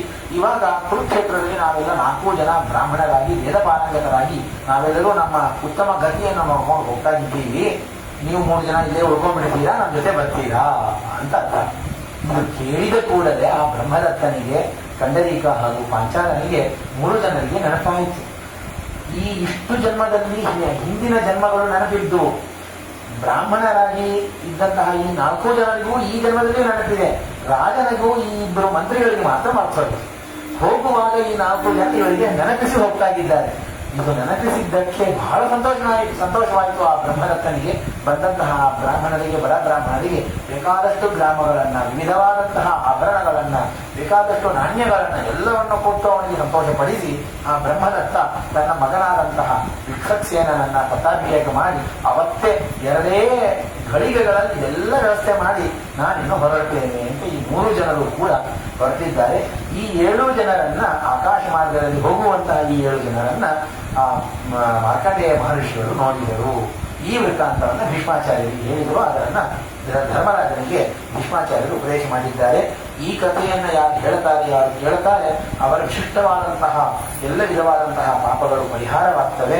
ಶ್ರಾದ್ದ ಕಾಲದಲ್ಲಿ ಈ ಘಟನೆಯನ್ನ, ಈ ಕಥೆಯನ್ನ ಸ್ಮರಣೆ ಮಾಡಿದರೆ ಪಿತೃಗಳಿಗೆ ಉತ್ತಮವಾದಂತಹ ಗತಿ ಪ್ರಾಪ್ತಿಯಾಗತ್ತೆ ಅನ್ನೋದಕ್ಕಾಗಿ ಶ್ರಾದ್ದ ಕಾಲದಲ್ಲಿ ಈ ಶ್ಲೋಕವನ್ನು ಪಠಿಸುವಂತಹ ಸಂಪ್ರದಾಯ ನಮ್ಮಲ್ಲಿ ಬಂದಿದೆ. ಹೀಗಾಗಿ ಈ 7 ಜನರ ಕಥೆ ಕೇಳಿದರೆ ಸುಖವಾಗಿ ಮೋಕ್ಷಕ್ಕೆ ಹೇಳಬಹುದು ಅನ್ನೋದಕ್ಕಾಗಿ ಈ ಕಥೆಯನ್ನು ಹೇಳಿದ್ದೀನಪ್ಪ. ಹೀಗಾಗಿ ಪಿತೃಗಳ ಕರ್ಮ ಅತ್ಯಂತ ಭಕ್ತಿಯಿಂದ ಶ್ರದ್ಧೆಯಿಂದ ಮಾಡತಕ್ಕದ್ದು ಇತ್ಯಾದಿಯಾದಂತಹ ವೃತ್ತಾಂತವನ್ನು ಹೇಳ್ತಾಗಿ ಮುಂದೆ ಎಲ್ಲ ವನಸ್ಪತಿಗಳಿಗೆ, ವಿಶೇಷವಾಗಿ ಪಿತೃಗಳಿಗೆಲ್ಲ ಪತಿಯಾಗಿರ್ತಕ್ಕಂಥವನು ಯಾರು ಅಂತಂದ್ರೆ ಚಂದ್ರ. ಆ ಚಂದ್ರನ ಉತ್ಪತ್ತಿ ಹೆಂಗಾಯಿತು ಅನ್ನೋದರನ್ನ ಹೇಳ್ತೇನೆ ಅಂತೇಳಿ ವೈಶಂಪಾಯನಾಚಾರ್ಯರು ಪ್ರಾರಂಭ ಮಾಡ್ತಾರೆ. ಹಿಂದೆ ಯಾವ ಬ್ರಹ್ಮದೇವರು ಅನೇಕ ಋಷಿಗಳನ್ನ ಸೃಷ್ಟಿ ಮಾಡ್ತಾ ಇರುವಾಗ ಅತ್ರಿ ಋಷಿಗಳನ್ನ ಸೃಷ್ಟಿ ಮಾಡಿದ್ದಾರೆ. ಆ ಅತ್ರಿ ಋಷಿಗಳು 3,000 ವರ್ಷಗಳ ಕಾಲ ತಪಸ್ಸನ್ನ ಮಾಡಿದ್ದಾರೆ. ಅನುತ್ತರ ಎಂಬುವಂತಹ ತಪಸ್ಸು. ಅವರ ತಪಸ್ಸಿಗೆ ಹೆಸರು ಅನುತ್ತರ ಎಂಬುದಾಗಿ. ವ್ಯರ್ಥವಾಗಿ ಯಾರ ಜೊತೆಯೂ ಮಾತಾಡೋದಿಲ್ಲ. ಇದೇ ತಪಸ್ಸು. ಏನ್ ತಪಸ್ಸು ಅಂತಂದ್ರೆ ವ್ಯರ್ಥವಾದಂತಹ ಮಾತನ್ನ ಆಡೋದಿಲ್ಲ. ಶ್ರೇಷ್ಠವಾದ ಉತ್ತರ, ಭಗವಂತನ ವಿಷಯದಲ್ಲಿ ಯಾರಾದರೂ ಪ್ರಶ್ನೆ ಕೇಳಿದರೆ ಅದಕ್ಕೆ ಉತ್ತರವನ್ನು ಮಾತ್ರ ಹೇಳೋದು. ಬೇರೆ ಕಾಲದಲ್ಲಿ ವ್ಯರ್ಥ ಮಾತುಗಳನ್ನು ನಾನು ಆಡೋದಿಲ್ಲ ಎನ್ನುವಂತಹ ರೀತಿಯಲ್ಲಿ ಈ ತಪಸ್ಸನ್ನು ಮಾಡಿದ್ದಾರೆ. ಈ 3,000 ವರ್ಷ ತಪಸ್ಸನ್ನು ಮಾಡಿದಾಗ ಅವರ ಕಣ್ಣಿಂದ ನೀರು ಸುರಿತಾರೆ. ಕಣ್ಣಿಂದ ನೀರು 10 ಹನಿ, ಒಂದು ಅಂತ 10 ಹನಿ ಕೆಳಗೆ ಬೀಳ್ತಾ ಇದೆ. ಆ 10 ಹನಿಯನ್ನ ಅನೇಕ ಸ್ತ್ರೀಯರು ಅದನ್ನ ಸ್ವೀಕಾರ ಮಾಡಿದ್ದಾರೆ. ಅಲ್ಲಿ ಅವರೆಲ್ಲರ ಗರ್ಭಧಾರಣವನ್ನು ಮಾಡಿದ್ದಾರೆ. ಆದರೆ ಅದರನ್ನ ಧಾರಣೆ ಮಾಡಲಿಕ್ಕಾಗಲಿಲ್ಲ. ಅದರನ್ನ ಕೈ ಬೀಳ್ತಾ ಇದ್ದಾರೆ. ಆ 10 ಹನಿಯಿಂದ ಹುಟ್ಟಿದಂತಹ 10 ಕಣಕಣಗಳಾದಂತಹ ಗರ್ಭ ಅದು ಭೂಮಿಯಲ್ಲಿ ಬಂದು ಬೀಳ್ತಾ ಇದ್ದರೆ ಒಂದೊಂದು ಹನಿಯು ಕೂಡ 10 ದಿಕ್ಕನ್ನ ವಿಶೇಷವಾಗಿ ಪ್ರಜ್ವಲನ ಮಾಡ್ತಾ ಇದೆ. ವಿಶೇಷವಾದಂತಹ ಪ್ರಕಾಶವನ್ನು ಕೊಡ್ತಾ ಇದೆ. ಹೀಗೆ ಆ ಯಾವ 10 ಬಿಂದುಗಳು ಕೂಡ ಭೂಮಿಯಲ್ಲಿ ಒಂದು ಕೂಡಿ ಅಲ್ಲಿ ಉತ್ಪತ್ತಿಯಾಗಿದ್ದೆ ಚಂದ್ರ ಎಂಬುದಾಗಿ ಆ ಚಂದ್ರನ ಉತ್ಪತ್ತಿಯನ್ನು ಹೇಳ್ತಾರೆ. ಬೀಜಂ ಔಷಧೀನಾಂ ವಿಪ್ರಾಣಾಂ ಅವಾಂಚ ಜನಮೇಜಯ. ಈ ಚಂದ್ರ ಎಲ್ಲರಿಗೂ ರಾಜನಾಗಿದ್ದಾನೆ. ಈ ಭೂಮಿಯಲ್ಲಿ ಬೆಳೆಯುವಂತಹ ವಿವಿಧವಾದಂತಹ ವನಸ್ಪತಿಗಳು, ಬಳ್ಳಿಗಳು, ಗಿಡಗಳು, ಮರಗಳು, ವಿವಿಧವಾದಂತಹ ಸಣ್ಣ ಪುಟ್ಟದಾದಂತಹ ಸಸಿಗಳು ಎಲ್ಲದಕ್ಕೂ ಅಧಿಪತಿಯಾಗಿ ಚಂದ್ರನಾಗ್ತಾಗಿದ್ದಾನೆ. ನೀರಿಗೆ ಅಧಿಪತಿಯಾಗಿ ಆ ಯಾವ ವಿಶೇಷವಾದಂತಹ ರೀತಿಯಲ್ಲಿ ಸಮುದ್ರ ತರಂಗಗಳು ಬರಬೇಕಾದರೆ, ತರಂಗಗಳು ಅಲೆಗಳು ಬರಬೇಕಾದರೆ ಅದಕ್ಕೂ ಕೂಡ ಚಂದ್ರನ ಒಂದು ವಿಶೇಷವಾದಂತಹ ಒಂದು ಪ್ರೇರಣೆ ಉಂಟು ಇತ್ಯಾದಿಯಾಗಿ ನಾವು ಕೇಳುತ್ತೇವೆ. ಈ ವಿಧವಾಗಿ ಚಂದ್ರನ ಉತ್ಪತ್ತಿಯನ್ನು ಹೇಳಿ ಆ ಚಂದ್ರ ಒಂದು ದಿವಸ ಏನು ಮಾಡಿದ ಅಂತಂದರೆ ಬೃಹಸ್ಪತ್ಯಾಚಾರ್ಯರ ಮಡದಿಯಾದಂತಹ ತಾರಾದೇವಿಯನ್ನ ಪರಿಗ್ರಹ ಮಾಡಿಕೊಂಡಿದ್ದಾನೆ. ಆ ತಾರಾದೇವಿ ಅವಳು ಗರ್ಭಿಣಿ ಆಗಿದ್ದಾಳೆ. ಎಲ್ಲರಲ್ಲಿ ಬೃಹಸ್ಪತ್ಯಾಚಾರ್ಯರಿಗೂ ಚಂದ್ರನಿಗೂ ಎಲ್ಲರಿಗೂ ಆ ವಿಷಯ ಗೊತ್ತಾಯಿತು. ಕಲಹ ಶುರುವಾಗಿದೆ. ಕೇಳ್ತಾಗಿದ್ದಾರೆ ತಾರಾದೇವಿಯಲ್ಲಿ, ಈ ಗರ್ಭಕ್ಕೆ ಯಾರು ಕಾರಣ ಅಂತಂದ್ರೆ ಇದು ಯಾರ ಕೂಸು, ಇದು ಬೃಹಸ್ಪತ್ಯಾಚಾರ್ಯರ ಮಗುವೋ ಅಥವಾ ಚಂದ್ರನ ಮಗುವೋ ಇದು ಅಂತ ಕೇಳ್ತಾಗಿದ್ದಾರೆ. ಆವಾಗ ಆ ಯಾವ ಚಂದ್ರ ತಾರಾದೇವಿ ಹೇಳೇ ಇಲ್ಲಂತೆ. ಬ್ರಹ್ಮದೇವರು ಬರ್ತಾರೆ, ರಹಸ್ಯದಲ್ಲಿ ಕರ್ಕೊಂಡು ಹೋಗಿ ಕೇಳ್ತಾರೆ, ಯಾರ ಮಗು ಇದು ಚಂದ್ರನ ಮಗು ಅಂತ ಗೊತ್ತಾಯಿತು. ಬಹಳ ಸಂತೋಷವಾಯಿತು. ಅಲ್ಲಿ ಹುಟ್ಟಿದವನೇ ಬುಧ. ಅವನಿಗೆ ಬುಧ ಎಂಬುವಂತಹ ನಾಮಕರಣ ಮಾಡಿದರು. ಚಂದ್ರನ ಮಗ, ಅತ್ಯಂತ ಬುದ್ಧಿವಂತನಾದಂತಹ ಬುಧ. ಆ ದೇವತಾ ಉತ್ಪತ್ತಿಯಾಗಿದೆ. ಇದೆಲ್ಲ ದೇವತೆಗಳ ಕಥೆಗಳು. ಇದನ್ನು ಕೇಳಿಬಿಟ್ಟು ಅವ್ರು ಮಾಡಿದ್ದಾರಲ್ಲ, ನಾವು ಮಾಡಿದ್ರೆ ಏನು, ಅವರ ಹೆಂಡತಿಯನ್ನು ಇವರು ಪರಿಗ್ರಹ ಮಾಡಿದ್ರು, ಇವರ ಹೆಂಡತಿಯನ್ನು ಅವರು ಸ್ವೀಕಾರ ಮಾಡಿದ್ದಾರೆ, ಇದರ ನಾವು ಮಾಡಬಾರ್ದ, ನಾವು ಮಾತ್ರ ಏನು, ಅವ್ರು ಮಾಡಿದ್ರೆ ಏನು ದೊಡ್ಡದು, ನಾವೇನು ಮಾಡಿದ್ರೆ ಏನು ತಪ್ಪು. ಹೀಗೆಲ್ಲ ಕೇಳೋರು ಬಹಳ ಜನ ಇರ್ತಾರೆ. ಇದನ್ನು ಹೇಳೋದಕ್ಕೂ ಭಯವಾಗತ್ತೆ. ಇಂತಹ ಕಥೆಗಳನ್ನು ಹೇಳೋದಕ್ಕೂ ಭಯ ಆಗತ್ತೆ. ಅದಕ್ಕೆ ನಮ್ಮ ಗುರುಗಳು ಒಂದು ಮಾತನ್ನು ಹೇಳ್ತಿದ್ರು, ಅವ್ರು ಮಾಡಿದ್ದಾರೆ ನಾನು ಮಾಡ್ತೀನಿ ಅಂತಂದ್ರೆ ಅವ್ರು ಮಾಡಿದ ಎಲ್ಲಾ ಕೆಲಸವನ್ನು ನಾವು ಮಾಡಬೇಕು. ನಾವು ಎಲ್ಲ ಎಂತೆಂತಹ ಬೃಹಸ್ಪತ್ಯಾಚಾರ್ಯ, ಇಂತಹ ಮಹಾಮಾವಂತರು, ಇಂತಹ ಜ್ಞಾನವಂತರು, ಚಂದ್ರ ಇಂತಹ ಶ್ರೇಷ್ಠವಾದಂತಹ ದೇವತೆ, ಅವ್ರು ಮಾಡುವಂತಹ ಕೆಲಸವನ್ನೆಲ್ಲ ನಾವು ಮಾಡ್ತೀವ. ನಮಗೆ ಯಾವುದು ಸಾಧ್ಯವೋ, ಯಾವುದು ನಮಗೆ ಸುಖವೋ ಅದನ್ನು ಮಾತ್ರ ನಾವು ತಗೋತೀವಿ ಅಂತಂದ್ರೆ ಅದು ಅನ್ಯಾಯವಾಗುತ್ತೆ. ಇಂತಹ ಕೆಲಸವನ್ನು ಸರ್ವತ್ರ ಮಾಡಬಾರದು. ಪರರ ಹೆಂಡತಿಯನ್ನು ನೋಡುವಾಗ ತಾಯಿಯಾಗಿಯೇ ನೋಡಬೇಕು. ಪರದ್ರವ್ಯೇಶು ರೋಷ್ಟವತೆ ಮಾತೃವತ್ ಪರದಾರೇಶು ಪರದ್ರವ್ಯೇಶು ರೋಷ್ಟವತೆ ಆತ್ಮವತ್ಸರ್ವಭೂತೇಶು ಯಪ್ಪಶ್ಯತಿ ಸಪಂಡಿತ. ಮಹಾಭಾರತದ ಆದೇಶವಿದೆ. ಪರಸ್ತ್ರೀಯರನ್ನು ನೋಡುವಾಗ ತಾಯಿ ಎಂಬುವಂತಹ ಬುದ್ಧಿಯಿಂದ ನೋಡಬೇಕು. ಪರರಲ್ಲಿರುವಂತಹ ಐಶ್ವರ್ಯವನ್ನು ಕಾಣುವಾಗ ಅತ್ಯಂತ ಹೇಯವಾದಂತಹ ಬುದ್ಧಿಯಿಂದ ಕಾಣಬೇಕು. ಮತ್ತೆ ಯಾರಿಗಾದ್ರೂ ಏನಾದರೂ ನೋವಾದರೆ ನನಗೇ ಆದಂತೆ ನಾವು ತಿಳಿಯಬೇಕು. ಇದು ಪಂಡಿತರ ಜ್ಞಾನಿಗಳ ಸ್ವಭಾವ. ಹೀಗಿರಬೇಕು ಮನುಷ್ಯ ಅಂತ ಮಹಾಭಾರತದ ಮಾತಿದೆ. ಹೀಗಾಗಿ ಚಂದ್ರ ಮಾಡಿದ್ದಾನೆ ನಾನು ಮಾಡ್ತೀನಿ ಅನ್ನುವಂತಹ ಮಾತನ್ನು ಸರ್ವಥ ಆಡಬಾರದು. ಮುಂದೆ ಆ ಬುಧ ಅವನು ಬೆಳೆದು, ಆ ಬುಧ ಯಾರನ್ನ ಮದುವೆ ಮಾಡಿಕೊಂಡ ನಮಗೆ ನನಗೆ ಗೊತ್ತೇ ಇದೆ. ಈ ವೈವಸ್ವತ ಮನುವಿನ ಮಗಳಾದಂತಹ ಇಲಾವನ್ನ ಮದುವೆ ಮಾಡಿಕೊಂಡಿದ್ದಾನೆ ಬುಧ. ಆ ಇಲಾವಿನಲ್ಲಿ ಆ ಬುಧನಿಗೂ ಇಲಾವಿಗೂ ಹುಟ್ಟಿದಂತಹ ಮಗನೇ ಅತ್ಯಂತ ಶೂರ ಪರಾಕ್ರಮಶೀಲನಾದಂತಹ ಪುರೂರವಸ್ ಎಂಬುವಂತಹ ರಾಜ. ಆ ಪುರೂರವಸ್ಸು ಮುಂದೆ ಅವನು ದೊಡ್ಡದಾದಂತಹ ಚಕ್ರವರ್ತಿಯಾಗಿದ್ದಾನೆ ಇತ್ಯಾದಿಯಾದಂತಹ ವೃತ್ತಾಂತ. ಮುಂದೆ ಪುರೂರವಸ್ಸು ಒಂದು ದಿವಸ ಏನು ಮಾಡಿದ್ದಾನೆ, ಉರ್ವಶಿಯನ್ನು ನೋಡಿದ. ಉರ್ವಶಿ ಎನ್ನುವಂತಹ ಅಪ್ಸರ. ಅವಳಿಗೆ ಏನೋ ಒಂದು ಶಾಪ ಇತ್ತು. ಕೆಲವ ಕಾಲ ಭೂಮಿಯಲ್ಲಿ ವಾಸ ಮಾಡುವಂತಹ ಅವಳ ದೌರ್ಭಾಗ್ಯ, ಅವಳಿಗೆ ಅದು ದೌರ್ಭಾಗ್ಯ. ಪುರೂರವಸ್ಸಿ ಅದು ಸುಭಾಗ್ಯವಾಯಿತು. ಅವನನ್ನು ನೋಡಿದ್ದಾನೆ. ಇಬ್ಬರು ಕೂಡ ಗಂಧರ್ವ ವಿವಾಹವನ್ನು ಮಾಡಿಕೊಂಡಿದ್ದಾರೆ. ಮದುವೆ ಮಾಡಿಕೊಂಡು ಇಬ್ಬರು ಕೂಡ ಮಾಡಿಕೊಂಡು ಸಂಸಾರ ಮಾಡಲಾಗಿದ್ದಾರೆ. ಮೊದಲಿಗೆ ಒಂದು ಮಾತನ್ನು ಹೇಳಿದ್ದಳು ಊರ್ವಶಿ, ನಿನ್ನನ್ನು ನಾನು ಮದುವೆ ಮಾಡ್ಕೋಬೇಕಾದ್ರೆ 2 ಕಂಡೀಷನ್. ಅವತ್ತೇ ಶುರುವಾಯಿತು. ಕಂಡೀಷನ್ ಹಾಕೋದು ಅವತ್ತೇ ಶುರುವಾಯಿತು. ಊರ್ವಶಿ ಹೇಳಿದಂತೆ, ಯಾವತ್ತೂ ನಿನ್ನನ್ನು ನಾನು ವಿವಸ್ತ್ರನಾಗಿ, ಅಂಗದಲ್ಲಿ ಒಂದೂ ವಸ್ತ್ರ ಇಲ್ಲದೆ ನೀವು ನಗ್ನನಾಗಿ ನಿನ್ನನ್ನು ನಾನು ನೋಡಬಾರದು. ಅದರಂತೆ 2 ಮೇಕೆಗಳಿವೆ, ಇದೆರಡೂ ನನ್ನ ಮಕ್ಕಳಂತೆ ನೀನು ಇದನ್ನು ನೋಡ್ಕೊಳ್ಬೇಕು. ಯಾವ ಅಪಹಾರ ಮಾಡುವಂತೆ ಮಾಡಬಾರದು. ಇದನ್ನು ಸುಖವಾಗಿ, ಇದನ್ನು ಚೆನ್ನಾಗಿ ಬೆಳಿಬೇಕು, ಇದನ್ನು ನೀನು ನೋಡ್ಕೋಬೇಕು. ಈ 2ನ್ನೂ ನೀವು ಒಪ್ಪೋದಾದ್ರೆ ನಾನು ಮದುವೆ ಮಾಡ್ಕೋತೀನಿ ಅಂತಂದಳು. ಅವಶ್ಯವಾಗಿ ಆಗಲಿ, ಏನು ದೊಡ್ಡದು ಅಂತ ಹೇಳಿದ. ಮದುವೆ ಮಾಡಿಕೊಂಡ. ಬಹುಕಾಲ ಅವಳ ಜೊತೆ ಸಂಸಾರವನ್ನು ಮಾಡಿದ್ದಾನೆ. ಒಂದು ದಿವಸ ಅವನು ರಾತ್ರಿಯಲ್ಲಿ ಸಂಘವನ್ನು ಮಾಡ್ತಾ ಇರುವ ಕಾಲದಲ್ಲಿ ಗಂಧರ್ವರೆಲ್ಲ ಬಹಳ ಚಿಂತಾಕ್ರಾಂತರಾದರು. ನಮ್ಮ ಊರಿನಲ್ಲಿ, ನಮ್ಮ ಪಟ್ಟಣದಲ್ಲಿ ಸುಖವಾಗಿ ಇರ್ತಿದ್ದಳು ಊರ್ವಶಿ. ಅವಳು ಇದ್ದಿದ್ದಕ್ಕೆ ನಾವೆಲ್ಲ ಸುಖವಾಗಿದ್ವಿ. ಊರ್ವಶಿ ಬಿಟ್ಟು ಹೋಗಿಬಿಟ್ಟಿದ್ದಾರೆ. ನಮಗೆಲ್ಲ ಬಹಳ ಚಿಂತೆ ಆಯಿತು. ಇಂದ್ರದೇವರು ಕೇಳಿದ್ರು, ಎಲ್ಲಿ ಊರ್ವಶಿ ಬಂದಿರೋಲ್ಲ, ಅಲ್ಲ ಅವಳಿಗೆ ಶಾಪ ನೀವೇ ಕೊಟ್ಟಿದ್ದೀರಲ್ಲ ಅಂತಂದ್ರು ಗಂಧರ್ವರು. ಅಲ್ಲ, ಕಾಲ ಮುಗಿದೋಗಿದೆ, ಆಯ್ತು, ಟೈಮ್ ಆಯ್ತು, ಕರ್ಕೊಂಬರ್ರಿ ಊರ್ವಶಿಯನ್ನ. ಗಂಧರ್ವರು ಹೊರಟರು. ಆ ಊರ್ವಶಿಯನ್ನು ಕರ್ಕೊಂಡ್ಬರ್ಬೇಕು. ಏನ್ ಮಾಡಬೇಕು? ಆ 2 ಮೇಕೆಯನ್ನ ಕರ್ಕೊಂಡು ಹೋಗ್ಬಿಟ್ರೆ ನಾವು ಊರ್ವಶಿಯನ್ನು ಕರ್ಕೊಂಡು ಹೋಗುವುದು. ಆ 2 ಮೇಕೆಯನ್ನ ಅಪಹಾರ ಮಾಡ್ತಾ ಇದ್ದಾರೆ. ಅಪಹಾರ ಮಾಡುವ ಕಾಲದಲ್ಲಿ ಊರ್ವಶಿ ಹೇಳಿದ್ರು, ಅಯ್ಯೋ ನನ್ನ ಮಕ್ಕಳನ್ನ ಯಾರೋ ಕರ್ಕೊಂಡು ಹೋಗ್ತಾ ಇದ್ದಾರೆ, ನೀನು ಏನೋ ಸುಮ್ಮನೆ ಇದೆಯಲ್ಲ ಅಂತ ನನ್ನ ಕೇಳುವಾಗ ಅವನು ಹಾಗೆ ಹೊರಟನಂತೆ. ಹೋಗುವಾಗ ವಸ್ತ್ರವಿಲ್ಲ, ಮೈಯಲ್ಲಿ ವಸ್ತ್ರ ಇಲ್ಲ. ವಸ್ತ್ರ ಇಲ್ಲದೆ ಅವನನ್ನು ನೋಡಿಬಿಟ್ಟಿದ್ದಾಳೆ. ನನ್ನ 2 ಮೇಕೆಯು ಮಕ್ಕಳು ಹೋದವು, ನಿನ್ನನ್ನು ನಾನು ವಸ್ತ್ರ ಇಲ್ಲದೆ ನೋಡಿಬಿಟ್ಟಿದ್ದೀನಿ. ನಾನು ನಿನ್ನೆ ಸಂಸಾರ ಮಾಡೋದಿಲ್ಲ, ನಾನು ನನ್ನ ಲೋಕಕ್ಕೆ ಹೋಗ್ತೇನೆ ಎಂದು ಇದೊಂದು ಕಾರಣವಾಗಿಟ್ಟುಕೊಂಡು ಊರ್ವಶಿ ತನ್ನ ಲೋಕಕ್ಕೆ ಹೋಗಿದ್ದಾರೆ ಇತ್ಯಾದಿಯಾದಂತಹ ವೃತ್ತಾಂತ.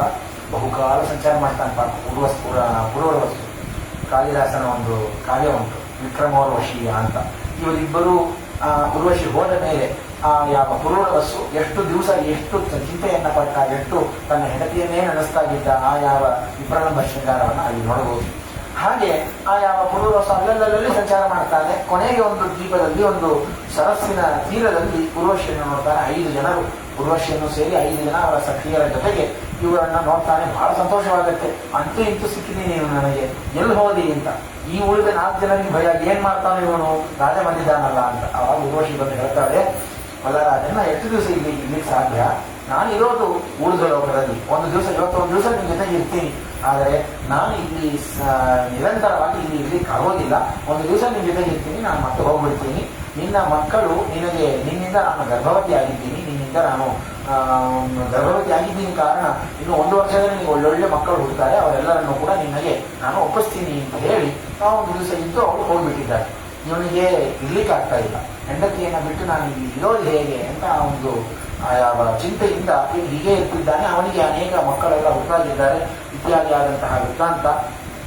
ಹೀಗೆ ಆಯು, ಶ್ರುತಾಯು, ದೀರ್ಘಾಯು, ದೃಢಾಯು, ಶತಾಯು ಇತ್ಯಾದಿಯಾಗಿ 6 ಜನ ಗಂಡು ಮಕ್ಕಳು ಇವನಿಗೆ ಹುಟ್ಟಿದ್ದಾರೆ. ಆ ಎಲ್ಲರನ್ನು ಕೂಡ ಊರ್ವಶಿ ಬಂದು ಒಪ್ಪಿಸಿ ಹೋಗಿದ್ದಾರೆ.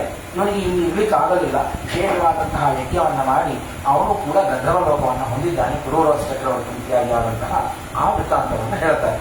ಇದಾದ ಮೇಲೆ ಈ ಪುರೂರವಸ್ಸಿನ ವಿಶಿಷ್ಟವಾದಂತಹ ಅದ್ಭುತವಾದಂತಹ ವಂಶ ಅದರ ವರ್ಣನೆಯನ್ನ ಮಾಡ್ತಾ ಹೋಗ್ತಾರೆ.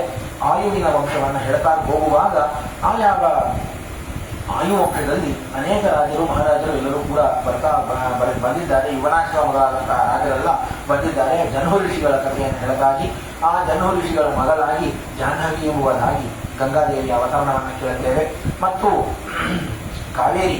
ಕವೇರ ರಾಜನ ಮಗಳಾದಂತಹ ಕಾವೇರಿಯನ್ನ ಜನ್ಹು ಋಷಿಗಳು ಮದುವೆ ಮಾಡಿಕೊಂಡರು ಇತ್ಯಾದಿ ಆದಂತಹ ಆ ಒಂದು ಕಥೆಯನ್ನು ಕೂಡ ಅವರು ಸ್ವೀಕಾರ ಮಾಡಿದರು ಎಂಬುವಂತಹ ವೃತ್ತಾಂತವನ್ನು ಕೂಡ ಕೇಳುತ್ತೀವಿ. ಜನ್ಹು ಆವಹತ್ ಎಂಬುದಾಗಿ ಈ ಕಥೆಯನ್ನು ಹೇಳ್ತಾಗಿ ಮುಂದೆ ರೇಣುವಿನ ಕಥೆ, ಅವನ ವಂಶದಲ್ಲಿ ಅನೇಕ ರಾಜರ ಕಥೆಯನ್ನು ಹೇಳ್ತಾ ಹೋಗ್ತಾರೆ. ಇಲ್ಲಿ ಪ್ರಧಾನವಾಗಿ ಇಬ್ಬರ ಕಥೆಯನ್ನು ಹೇಳೋದಿದೆ. ಯಾರು ಅಂತಂದ್ರೆ ಋಷಿಕರ್ಷಿಗಳ ಕಥೆ. ಋಷಿಕರ್ಷಿಗಳು ಇವರು ಗಾದಿರಾಜನ ಮಗಳನ್ನ ಮದುವೆ ಮಾಡಿಕೊಂಡಿದ್ದಾರೆ.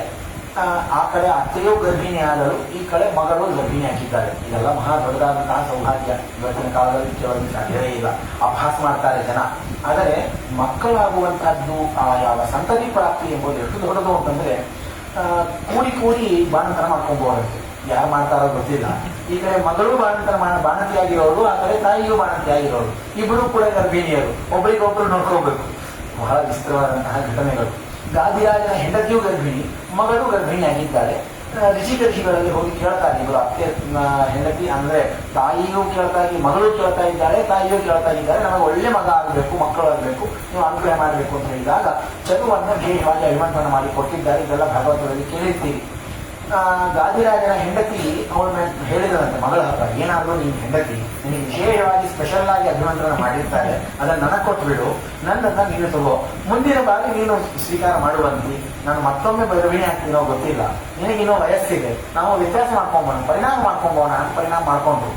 ಅದು ಋಷಿಗಳಿಗೆ ಗೊತ್ತಾಯಿತು. ಯಾವಾಗ ಗೊತ್ತಾಯ್ತು ಅಂತಂದ್ರೆ ಹೆಂಡತಿಯ ಮುಖವನ್ನು ನೋಡಿದಾಗ ಗೊತ್ತಾಯಿತು. ಸ್ವಲ್ಪ ಕಾಂತಿ, ತೇಜಸ್ಸು, ವರ್ಚಸ್ಸು ವ್ಯತ್ಯಾಸವಾಗಿ ಕಾಣಿಸ್ತಾ ಇದೆ.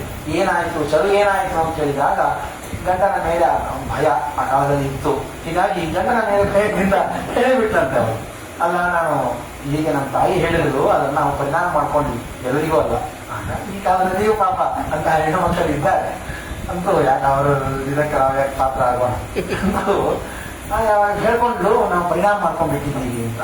ಎಂತಹ ಮಾಡಿದ್ವಿ, ಭಗವಂತನ ಇಚ್ಛಾ. ನೋಡು, ನೀನು ಬ್ರಾಹ್ಮಣ ಸ್ತ್ರೀ ಇದ್ದೀರಿ, ನಿನ್ನಲ್ಲಿ ಹುಟ್ಟುವಂತಹ ಮಗ ಉತ್ತಮ ಧರ್ಮಶೀಲನಾಗಿರಬೇಕು, ತಪಸ್ವಿಯಾಗಿರಬೇಕು, ತೇಜಸ್ವಿ ಇರಬೇಕು. ನಿನ್ನ ತಮ್ಮ ಅವನು ಕ್ಷತ್ರಿಯ ಕುಲದಲ್ಲಿ ಹುಟ್ಟವನಿದ್ದಾನೆ, ಅವನು ವೀರಶೂರ ಪರಾಕ್ರಮಶೀಲನಾಗಿರಬೇಕು, ಶೂರನಾಗಿರಬೇಕು, ಅತ್ಯಂತ ಕ್ರೂರನಾಗಿರಬೇಕು ಅಂತ ಹೇಳಿ ಅವನಿಗೆ ನಿನ್ನ ತಾಯಿಗೆ ಆ ಥರ ಚಲುವನ್ನು ಕೊಟ್ಟೆ, ನಿನಗೆ ಈ ಥರ ಅಭಿಮಂತ್ರಣ ಮಾಡಿದ್ದೀನಿ. ಯಾವಾಗಲೂ ಹೆಣ್ಣು ಮಕ್ಕಳು ಅತ್ಯಂತ ಬುದ್ಧಿವಂತರು. ಬುದ್ಧಿಯಲ್ಲಿ ಅವರ ಬಲ ಹೆಚ್ಚು, ಶರೀರದಲ್ಲಿ ಮಾತ್ರ ನಮಗೆ ಬಲ. ಆದರೆ ಆ ಬುದ್ಧಿನೇ ಅವರಿಗೆ ಕೆಲವೊಂದ್ಸಲ ವಿಪರೀತವಾದಂತಹ ಕಾರ್ಯವನ್ನು ಮಾಡುತ್ತೆ. ಆ ಬುದ್ಧಿಯ ಕೆಲಸ ಈಗ ಆಗೋಯ್ತು. ಅದಕ್ಕೆ ಋಷಿಗಳು ಹೇಳಿದ್ರು, ಭಗವಂತನ ಸಂಕಲ್ಪನ ಏನ್ ಮಾಡೋದು, ನಿನ್ನ ಮಗ ಅತ್ಯಂತ ಕ್ರೂರನಾಗಿ ಹುಡ್ತಾನೆ, ನಿನ್ನ ತಮ್ಮ ಮಾತ್ರ ಅತ್ಯಂತ ಸಾತ್ವಿಕನಾಗಿ ಹುಡ್ತಾನೆ ಅಂತ ಹೇಳಿದ್ದಕ್ಕೆ ಅವರಿಗೆ ಬಹಳ ನೋವಾಯಿತು ಮನಸ್ಸಿಗೆ. ನಾನು ಒಬ್ಬ ಬ್ರಾಹ್ಮಣಿಯಾಗಿ ನಾನು ಹುಟ್ಟಿದ್ದು ಕ್ಷತ್ರಿಯ ಕುಲ ಇರಬಹುದು, ಆದರೆ ನಿಮ್ಮ ಕೈಯನ್ನು ಹಿಡಿದುಕೊಂಡು ಉತ್ತಮವಾದಂತಹ ಬ್ರಾಹ್ಮಣ ಜಾತಿಯಲ್ಲಿ ಸೇರಿದ ಮೇಲೆ ನನ್ನ ಮಗ ಅತ್ಯಂತ ಕ್ರೂರನಾಗಿ ಜಗತ್ತಿಗೆಲ್ಲ ಹಿಂಸೆ ಮಾಡ್ತಾ ಇದ್ದೀರಾ, ಅದು ಹೇಗೆ, ದಯವಿಟ್ಟು ಏನಾದರೂ ಅನುಗ್ರಹ ಮಾಡಬೇಕು ಅಂತ ಹೇಳಿದಾಗ, ಇಲ್ಲಪ್ಪ ನೀನು ಒಂದು ಬೇಕಾದ್ರೆ ಮಾಡ್ತೀನಿ, ನಿನ್ನ ಮಗ ಅತ್ಯಂತ ಸಾತ್ವಿಕನಾಗಿ ಹುಡ್ತಾನೆ, ಆದರೆ ನಿನ್ನ ಮೊಮ್ಮಗ ಮಾತ್ರ ಜಗತ್ತಿಗೆ ಹಿಂಸೆ ಮಾಡುವಂತಹ ಅತ್ಯಂತ ಕ್ರೂರನಾದಂತಹ ಮೊಮ್ಮಗ ಹುಡ್ತಾನೆ, ಪರವಾಗಿಲ್ವಾ? ಆಯ್ತು, ಮೊಮ್ಮಗ ತಾನೇ ಪರವಾಗಿಲ್ಲ, ಮಗ ಪರವಾಗಿರಲಿ, ಮೊಮ್ಮಗಳನ್ನು ಸಾಕುವವರು ನನ್ನ ಸೊಸೆ ತಾನೆ, ಅವಳು ನೋಡ್ಕೊಳ್ತೀನಿ, ನನಗೇನು, ನಾನಂತೂ ನನ್ನ ಮಗಳನ್ನು ಸುಖವಾಗಿ ಸಾಕ್ತೀನಿ ತಂದು ಆಯಿತು ಅಂತ ಈ ಕಡೆಗೆ ಜಮದಗ್ನಿ ಋಷಿಗಳು ಅಲ್ಲಿ ಹುಟ್ಟಿದ್ದಾರೆ. ಅತ್ಯಂತ ಸತ್ಯಶೀಲರು, ಅತ್ಯಂತ ಧಾರ್ಮಿಕರು, ಅತ್ಯಂತ ಶಾಂತರು. ಆ ಕಡೆಗೆ ಗಾದಿರಾಜನ ಮಗನಾಗಿ ಕುಶಿಕರು, ಅವರ ಮುಂದೆ ವಿಶ್ವಾಮಿತ್ರರಾದರು. ಸಾಮಾನ್ಯವಾಗಿ ಬ್ರಾಹ್ಮಣ್ಯದ ಮಹಿಮೆಯನ್ನು ನಾವು ಹೇಳುವಾಗ ವಿಶೇಷವಾಗಿ ವಿಶ್ವಾಮಿತ್ರರನ್ನು ಸ್ಮರಿಸೋದು. ವಿಶ್ವಾಮಿತ್ರರು ಬ್ರಾಹ್ಮಣ್ಯವನ್ನು ಪಡೆಯೋದಕ್ಕೆ ಎಷ್ಟು ಸಾವಿರ ವರ್ಷ ತಪಸ್ಸು ಮಾಡಿದರು. ವಸಿಷ್ಠರ ಯಾರ ಬ್ರಹ್ಮರ್ಷಿ ತತ್ವ ಅಂತ ನಾವು ಕೇಳ್ತೀವಲ್ಲ, ಮಹಾ ತಪಸ್ಸಿಗಳು. ವಸಿಷ್ಠರು ಹೇಳಿದ್ರು ನೀವು ಋಷಿಗಳು, ಆದರೆ ರಾಜ ಋಷಿಗಳು, ಬ್ರಹ್ಮ ಋಷಿಗಳಾಗಲಿಕ್ಕೆ ಸಾಧ್ಯವಿಲ್ಲ. ಆ ಬ್ರಾಹ್ಮಣರು ಅವರು ಅಂತ ಒಪ್ಪಲೇ ಇಲ್ಲ ವಸಿಷ್ಠರು ಕೊನೆ ತನಕ. ಕೊನೆಯೇ ಒಪ್ಪಿಕೊಂಡ್ರು. ಆ ವಸಿಷ್ಠರ ಬಾಯಿಂದ ಎಲ್ಲ ಜನರೆಲ್ಲ ಒಪ್ಪಿಕೊಂಡ್ರು ಇವರನ್ನ ಬ್ರಾಹ್ಮಣರು ಅಂತ. ಆದರೆ ವಸಿಷ್ಠರು ಮಾತ್ರ ಒಪ್ಪಲೇ ಇಲ್ಲ. ಅದರ ದೊಡ್ಡದಾದಂತಹ ಕಥೆ ಇದೆ, ಅದು ಮಹಾಭಾರತದಲ್ಲಿ. ಅದನ್ನು ಕೇಳುವಾಗ ಕೇಳೋಣಂತೆ. ಅಂತೂ ಆಯಾ ವಸಿಷ್ಠ ಋಷಿಗಳ ಬಾಯಿಂದ ಇವರು ಬ್ರಾಹ್ಮಣರು ಅಂತ ಅನಿಸ್ಕೊಳ್ಳೋದಿಕ್ಕೆ ಬಹಳ ಕಷ್ಟಪಟ್ಟಿದ್ದಾರೆ. ಸಾವಿರಾರು ವರ್ಷ ತಪಸ್ಸನ್ನು ಮಾಡಿದ್ದಾರೆ ವಿಶ್ವಾಮಿತ್ರರು ಅಂತ. ಮುಂದೆ ಆ ಯಾವ ಗಾಯತ್ರಿ ಮಂತ್ರವನ್ನು ಜಗತ್ತಿಗೆಲ್ಲ ಕೊಟ್ಟು ವಿಶ್ವಸ್ಯ ಮಿತ್ರಂ ಸಹಿಹಾ ಜಗಾಮಾದ ಆಚಾರ್ಯರು ತಾತ್ಪರ್ಯದಲ್ಲಿ ಜಗತ್ತಿಗೆ ಇವರು ಮಿತ್ರರಾಗಿದ್ದಾರೆ ಅಂತ ಹೇಳ್ತಾರೆ. ಮಧ್ವಾಚಾರ್ಯರು ಹೇಳಬೇಕಾದ ಇವರ ಸ್ನಾನ ಎಷ್ಟು ಶ್ರೇಷ್ಠವಾದದ್ದು. ಅಂತಹ ವಿಶ್ವಾಮಿತ್ರರ ಜನನ ಈ ಯಾವ ರಾಜರಾಜನ ವಂಶದಲ್ಲಿ ಬಂದಿದೆ. ಈ ಕಡೆಗೆ ಜಮದಗ್ನಿ ಋಷಿಗಳು ಹುಟ್ಟಿದ್ದಾರೆ, ರೇಣುಕಾದೇವಿಯನ್ನು ಮದುವೆ ಮಾಡಿಕೊಂಡಿದ್ದಾರೆ ಇತ್ಯಾದಿ ಆದಂತಹ ವೃತ್ತಾಂತ. ಅಲ್ಲಿ ಅವತಾರ ಮಾಡಿದ್ದಾನೆ ಭಗವಂತ ಸಾಕ್ಷಾತ್ ಪರಶುರಾಮ ದೇವರು. ಅವರ ಅವತಾರವಾಗಿದೆ. ಇವತ್ತಿಗೆಲ್ಲ ನಾವು ವೇದವ್ಯಾಸ ಆವಾಹನ ಮಾಡುವಾಗ ವೇದವ್ಯಾಸ ದೇವರ ಜೊತೆಗೆ ಪರಶುರಾಮ ದೇವರನ್ನು ಆವಾಹನ ಮಾಡ್ತೇವೆ. ಪರಶುರಾಮ ಜಯಂತಿ, ವೇದವ್ಯಾಸ ಜಯಂತಿ ವಿಶೇಷವಾಗಿ ನಾವು ಇದನ್ನು ಅನುಷ್ಠಾನವನ್ನು ಮಾಡೋರಿದ್ದೇವೆ. ಹೀಗಾಗಿ ಪರಶುರಾಮ ದೇವರು ಬ್ರಾಹ್ಮಣ್ಯವನ್ನು ಮುಂದೆ ವಿಶೇಷವಾಗಿ ಬ್ರಾಹ್ಮಣರಿಗೆ ಈ ವಿಧವಾದಂತಹ ಗೌರವ ಕೊಡಬೇಕು. ಬ್ರಾಹ್ಮಣರು ಅಂತಂದ್ರೆ ಜಗತ್ತಲ್ಲಿ ಅತ್ಯಂತ ಮಾನ್ಯರು. ಅವರನ್ನ ಯಾವ ರೀತಿಯಿಂದಲೂ ಹಿಂಸೆ ಮಾಡತಕ್ಕದ್ದಲ್ಲ ಅಂತ ಕ್ಷತ್ರಿಯ ಕುಲಕ್ಕೇನೆ ವಿಶೇಷವಾದಂತಹ ಕುಲಾಂಗಾರ ಅಂತ ಅನಿಸಿದವರು. ಆ ಕುಲಕ್ಕೆ ಒಂದು ವಿಶೇಷವಾದಂತಹ ಒಂದು ಶಿಕ್ಷಣೆಯನ್ನು ಮಾಡಿದಂಥವರು. 21 ಸಲ ಈ ಯಾವ ಭೂಮಿಯನ್ನ ಸುತ್ತಿ ಬಂದು ಆ ಯಾವ ಬ್ರಾಹ್ಮಣ್ಯಕ್ಕೆ ಗೌರವವನ್ನು ಉಳಿಸಿಕೊಟ್ಟಂತಹವರು ಆ ಪರಶುರಾಮ ದೇವರು. ಅವರ ಕಥೆಯನ್ನು ಕೂಡ ನಾವಿಲ್ಲಿ ಕೇಳ್ತಾ ಹೋಗ್ತೇವೆ. ಈ ವಂಶದಲ್ಲಿ ಮುಂದೆ ಅನೇನಸ ಎಂಬುವಂತಹ ರಾಜ ಹುಟ್ಟಿದ್ದಾನೆ. ಅವನಿಗೆ ಪ್ರತಿಕ್ಷತ್ರ, ಸೃಂಜಯ, ವಿಜಯ, ಹರ್ಯಶ್ವ, ಸಹದೇವ ಇದನ್ನು ಹೇಳ್ತಾ ಹೋದ್ರೆ ಅವನು ಹುಟ್ಟಿದ ಅದರಲ್ಲಿ ಸಮಯ ಹೋಗುತ್ತೆ. ಹೀಗಾಗಿ ಹೆಸರನ್ನು ಮಾತ್ರ ಹೇಳ್ತಾ ಹೋಗ್ತೇನೆ. ಆ ವಂಶದಲ್ಲಿ ಬಂದಿರತಕ್ಕಂತಹ ರಾಜರು ಹರ್ಯಶ್ವ, ಅವನ ಮಗ ಸಹದೇವ, ನವೀನ, ಜಯತ್ಸೇನ, ಸಂಸ್ಕೃತಿ, ಧರ್ಮಾತ್ಮ, ಕ್ಷತ್ರಧರ್ಮ, ಕ್ಷತ್ರವೃದ್ಧ, ಅವನ ಮಗ ಸುನಹೋತ್ರ, ಅವನ ಮಗನಾಗಿ ಕಾಶ, ಶಲ ಎಂಬುವಂತಹ 2 ಗಂಡು ಮಕ್ಕಳು. ಈ ಶಲನ ವಂಶವನ್ನು ಹೇಳುವಾಗ ಧನ್ವ ಎಂಬುವಂತಹ ರಾಜ, ಅವನ ಮಗನಾಗಿ ಸಾಕ್ಷಾತ್ ಪರಮಾತ್ಮ ಧನ್ವಂತರಿ ಅವತಾರ ಮಾಡಿದ. ಆಯುರ್ವೇದ ಪ್ರವರ್ತಕನಾಗಿ ಪರಮಾತ್ಮ ಧನ್ವಂತರಿ ಅವತಾರವನ್ನು ಮಾಡಿದ್ದಾನೆ. ಜನರಿಗೂ ಕೂಡ ವಿಶೇಷವಾದಂತಹ ಆರೋಗ್ಯ ಭಾಗ್ಯವನ್ನು ಕೊಟ್ಟಂತಹ ಮಹಾನುಭಾವ ಧನ್ವಂತರಿ. ನಮಗೂ ಕೂಡ ಆರೋಗ್ಯವಾಗಿ ಬರಲಿ ಎಂಬುದಾಗಿ ಭಗವಂತನನ್ನು ಪ್ರಾರ್ಥನೆ ಮಾಡ್ತಾಗಿ ಈ ವಂಶದಲ್ಲಿ ಮುಂದೆ ದಿವೋದಾಸ ಎನ್ನುವಂತಹ ರಾಜ ಧನ್ವಂತರಿಯ ಮಗನಾಗಿ ದಿವೋದಾಸ ಹುಟ್ಟುವಾಗಿದ್ದಾನೆ. ಅವನು ಕಾಶಿ ಕ್ಷೇತ್ರಕ್ಕೆ, ಕಾಶಿ ದೇಶಕ್ಕೆ ಅಧಿಪತಿಯಾಗಿದ್ದಾನೆ ಇತ್ಯಾದಿಯಾದಂತಹ ವೃತ್ತಾಂತವನ್ನು ಹೇಳಲಾಗಿ ಮುಂದೆ ಆ ವಾರಾಣಸಿ ಮಹಾದೇಜಾಹ ಸಿದ್ಧಕ್ಷೇತ್ರ ಮಹೇಶ್ವರ ಅಂತ ಹೇಳಿ ಆ ಕ್ಷೇತ್ರ ರುದ್ರದೇವರ ತಪೋಭೂಮಿಯಾಯಿತು. ಅವರ ಒಂದು ಕ್ಷೇತ್ರವಾಗಿ ಸಿದ್ಧಕ್ಷೇತ್ರವಾಗಿ ಆಯಿತು ಇತ್ಯಾದಿಯಾದಂತಹ ಮಾತನ್ನು ಹೇಳ್ತಾ ಹೋಗ್ತಾರೆ. ಮುಂದೆ ಈ ವಂಶದಲ್ಲಿ ಹುಟ್ಟಿದಂಥವನೇ ನಹುಷ ಎಂಬುವಂತಹ ರಾಜ. ಆ ನಹುಷನಿಗೆ ಅನೇಕ ಮಕ್ಕಳು ಹುಟ್ಟಿದ್ದಾರೆ. ಯತಿ, ಯಯಾತಿ, ಸಂಯಾತಿ, ಆಯಾತಿ ಮತ್ತು ಸುಯಾತಿ, ಪಾಂಚಿಕ ಎಂಬುದಾಗಿ 6 ಜನ ಮಕ್ಕಳು ಹುಟ್ಟಿದ್ದಾರೆ. ಅದರಲ್ಲಿ ಯತಿ ಇವನು ಮೋಕ್ಷ ಮಾರ್ಗದಲ್ಲಿ ಇರ್ತೇನೆ, ನಾನು ಬ್ರಾಹ್ಮಣನಾಗ್ತೇನೆ, ನಾನು ಕ್ಷತ್ರಿಯವಾಗಿ ಉಳಿಯೋದಿಲ್ಲ ಅಂತ ಅವನು ಆ ಕಡೆ ಹೋಗಿದ್ದಾನೆ. ಮುಂದೆ ಯಯಾತಿ ಎಂಬುವಂತಹ ರಾಜ ದೊಡ್ಡದಾದಂತಹ ಚಕ್ರವರ್ತಿಯಾಗಿ ಆಗಿದ್ದಾನೆ. ಅವನಿಗೆ 2 ಜನ ಹೆಂಡತಿಯರು, ದೇವಯಾನಿ ಮತ್ತು ಉಷನಸ್ ಎಂಬುವಂತಹ ರಾಜನ ಮಗಳಾದಂತಹ ದೇವಯಾನಿ, ದೈತ್ಯ ರಾಜನ ಮಗಳು ದೇವಯಾನಿ, ಮತ್ತು ಶುಕ್ರಾಚಾರ್ಯರ ದೈತ್ಯ ಗುರುಗಳಾದಂತಹ ಶುಕ್ರಾಚಾರ್ಯರ ಮಗಳು ಶರ್ಮಿಷ್ಠಿ ಎಂಬುವಂತಹ 2 ಹೆಂಡತಿಯರು.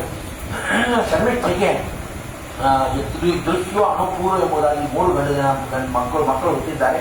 ಮತ್ತೆ ದೇವಯಾನಿಗೆ ಯದು ಹಾಗೂ ತುರ್ವಸು ಎಂಬುವಂತಹ ಮಕ್ಕಳು ಹುಟ್ಟಿದ್ದಾರೆ. ಯಾತಿಯ ಕಥೆ ಬಹಳ ಅದ್ಭುತವಾದಂತಹ ಕಥೆ. ಸಪ್ತದ್ವೀಪಾಂ ಯಾತಸ್ತು ಜಿತ್ವಾಪೃಚ್ಛೀಂ ಸದಾಗರಾಂ ಪ್ರಭಜತ್ ಪಂಚಧಾರಾಜನ್ನೇ ಪುತ್ರಾಣ ನಾಹುಷಸ್ತಥಾ ಅಂತ. ಯಾತಿಯ ಕಥೆ ಅತ್ಯಂತ ಅದ್ಭುತವಾದಂತಹ ಕಥೆ.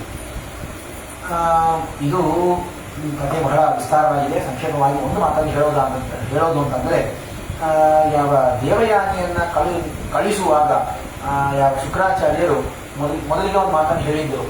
ಶರ್ಮಿಷ್ಠೆಯನ್ನ ನೀನು ಸ್ವೀಕಾರ ಮಾಡಬಾರದು, ಹೆಂಡತಿಯಾಗಿ ಮಡದಿಯಾಗಿ ಸ್ವೀಕಾರ ಮಾಡಬಾರದು, ಅವರನ್ನ ಮದುವೆ ಮಾಡ್ಕೊಳ್ಬಾರದು ಅಂತ. ಸ್ವಾರಸ್ಯ ಅಂತಂದ್ರೆ, ಶುಕ್ರಾಚಾರ್ಯರ ಮಗಳಾದಂತಹ ದೇವಯಾನಿಯರಲ್ಲಿ 2 ಮಕ್ಕಳು, ಆದರೆ ಶರ್ಮಿಷ್ಠೆಯಲ್ಲಿ 3 ಜನ ಮಕ್ಕಳನ್ನು ಹಡೆದು ಬಿಟ್ಟಿದ್ದಾನೆ. ಇದೆಲ್ಲ ಶುಕ್ರಾಚಾರ್ಯರಿಗೆ ಗೊತ್ತಾಯಿತು. ನಿನಗೆ ಮುಪ್ಪುತನ ಬರಲಿ, ನಿನ್ನ ಯೌವನ ಹೋಗಲಿ ಬೈದು ಶಾಪ ಕೊಟ್ಟು, ಅದರಂತೆ ಯಾಕಿರಾಗ ಮುಪ್ಪುತನದಿಂದ ಅತ್ಯಂತ ಹಣ್ಣು ಮುದುಕನಾಗಿದ್ದಾನೆ. ಅವನಿಗೆ ಬೇಡ್ಕೊಂಡ, ಅಲ್ಲ ನಾನು ಮುದುಕನಾದ್ರೆ ಇದರಿಂದ ಕಷ್ಟಪಡೋನು ನಾನು ಮಾತ್ರ ಅಲ್ಲ, ನಿಮ್ಮ ಮಗಳೇ ಬಹಳ ಕಷ್ಟಪಡ್ತಾಳೆ, ನನಗೆ ಹೇಳ್ಲಿಕ್ಕೆ ಆಗೋದಿಲ್ಲ, ಕೂಡ್ಲಿಕ್ಕೆ ಆಗೋದಿಲ್ಲ, ನೀರು ತಂದು ಕೊಡು, ಊಟಕ್ಕೆ ಅನ್ನ ಹಾಕು, ಕೈ ಒರೆಸು, ಕಾಲು ಒರೆಸು, ಇದೆಲ್ಲ ಹೇಳ್ತಾ ಹೋದ್ರೆ ನಿಮ್ಮ ಮಗಳಿಗೆ ತಾನೇ ಕಷ್ಟ ಅಂತ ಹೇಳಿದಾಗ, ಮತ್ತೆ ಅವಳಿನ್ನೂ ಯೌವನದಲ್ಲಿದ್ದಾಗ ಏನ್ ಗತಿ ಅಂತ ಹೇಳಿದಾಗ, ಯಾರಿಗಾದ್ರು ಬೇಕಾದ್ರೆ ನಿನ್ನ ಮಾರ್ಪಡೆ ಮಾಡಬಹುದು, ಪರಿಣಾಮ ಮಾಡ್ಕೋಬಹುದು, ನೀನು ಬೇಕಾದ್ರೆ ಯಾರಿಗಾದ್ರೂ ಒಪ್ಪುದನವನ್ನು ಕೊಟ್ಟು ಅವರ ಯೌವನವನ್ನು ನೀನು ಸ್ವೀಕಾರ ಮಾಡು ಅಂತ ಹೇಳಿದಾಗ, ಭಾಗವತದಲ್ಲಿ ಒಂದು ಅದ್ಭುತವಾದಂತಹ ಮಾತು. ಒಬ್ಬೊಬ್ಬರನ್ನು ಕೇಳ್ತಾ ಹೋಗ್ತಾನೆ, ಯಾರು ಕೊಡ್ತಾರೆ, ಯಾರು ತಗೋತಾರೆ. ಮುಪ್ಪುತನವನ್ನ ಯಾರೂ ಕೂಡ ಬಿಡೋದಿಲ್ಲ. ಯಾವಾಗ ನಾನು ಯುವಕನಾಗಿರ್ಬೇಕು, ತಲೆಯಲ್ಲಿರುವಂತಹ ಕೂದಲೆಲ್ಲ ಕಪ್ಪಾಗಿಯೇ ಇರಬೇಕು, ಕೆಂಪಾದರೂ ಅಥವಾ ಪರವಾಗಿಲ್ಲ, ನಾನು ಕಪ್ಪಾಗಿಯೇ ಯಾವಾಗಲೂ ಇರಬೇಕು, ಅದಕ್ಕೇನಾದಂತಹ ಸಮಸ್ಯೆಗಳು ಎಲ್ಲ ಮಾಡ್ತಿರ್ತಾರೆ. ಮುಪ್ಪುತನವನ್ನು ಯಾರೂ ಬಿಡೋದಿಲ್ಲ. ಅದಕ್ಕೆ ಅವನು ಮಕ್ಕಳನ್ನೇ ಕೇಳ್ತಾ ಹೋದ. ದುರ್ವಾಸವನ್ನು ಕೇಳಿದ, ಆಗೋದಿಲ್ಲ. ದೃಶ್ಯವನ್ನು ಕೇಳಿದ ಆಗೋದಿಲ್ಲ ಅಂದ್ರು. ಯದು ಹಿರಿಯ ಮಗ, ದೊಡ್ಡ ಮಗ, ಅವನನ್ನು ಕೇಳಿದ್ರೆ ಕೊಡೋದಿಲ್ಲ ಅಂತ ನನಗೆ. ಯದು ಮಹಾಧಾರ್ಮಿಕರು. ಕೃಷ್ಣ ಹೇಳ್ತಾನೆ, ಏಕಾದಶಿ ಸ್ಕಂದ ಭಾಗವತದಲ್ಲಿ ಕೃಷ್ಣ ಹೇಳ್ತಾನೆ, ಯದು ಅತ್ಯಂತ ಧಾರ್ಮಿಕನಾದಂತಹ ಮಹಾರಾಜ ಅವನು.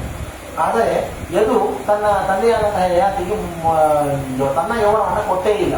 ಯಾಕೆ ಕೊಟ್ಟಿಲ್ಲ ಅಂತಂದ್ರೆ ಅದಕ್ಕೆ ಕಾರಣವನ್ನು ಹೇಳ್ತಾರೆ. ಅಲ್ಲಪ್ಪ, ನಾನು ನನ್ನ ಯೌವನವನ್ನು ಕೊಟ್ಟರೆ ನೀನು ಏನ್ ಮಾಡ್ತೀವಿ? ನನ್ನ ಯೌವನವನ್ನು ಇಟ್ಕೊಂಡು ನನ್ನ ತಾಯಿ ಜೊತೆಗೆ ನೀನು ಸಂಘ ಮಾಡ್ತೀವಿ, ಮಾತೃಗಮನ ಪಾಪ ಬರುತ್ತೆ ನನಗೆ.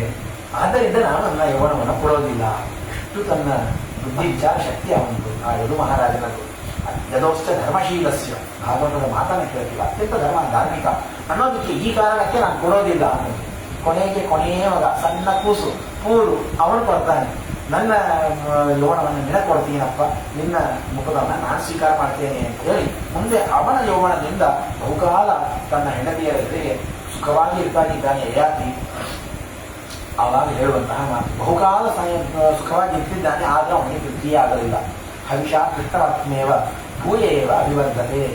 ಈ ವಿಧವಾದಂತಹ ವಿಷಯ ಸುಖ ನಮಗೆ ಎಲ್ಲರಿಗೂ ಉಂಟು. ಚೆನ್ನಾಗಿ ತಿನ್ನಬೇಕು, ಕುಡಿಬೇಕು, ಮಲಗಬೇಕು, ಒಳ್ಳೊಳ್ಳೆ ವಸ್ತ್ರಗಳನ್ನು ಉಡಬೇಕು, ಒಳ್ಳೆ ಮನೆಯಲ್ಲಿರಬೇಕು, ಸುಖವಾಗಿರಬೇಕು, ಎಲ್ಲ ನಮಗೂ ಉಂಟು.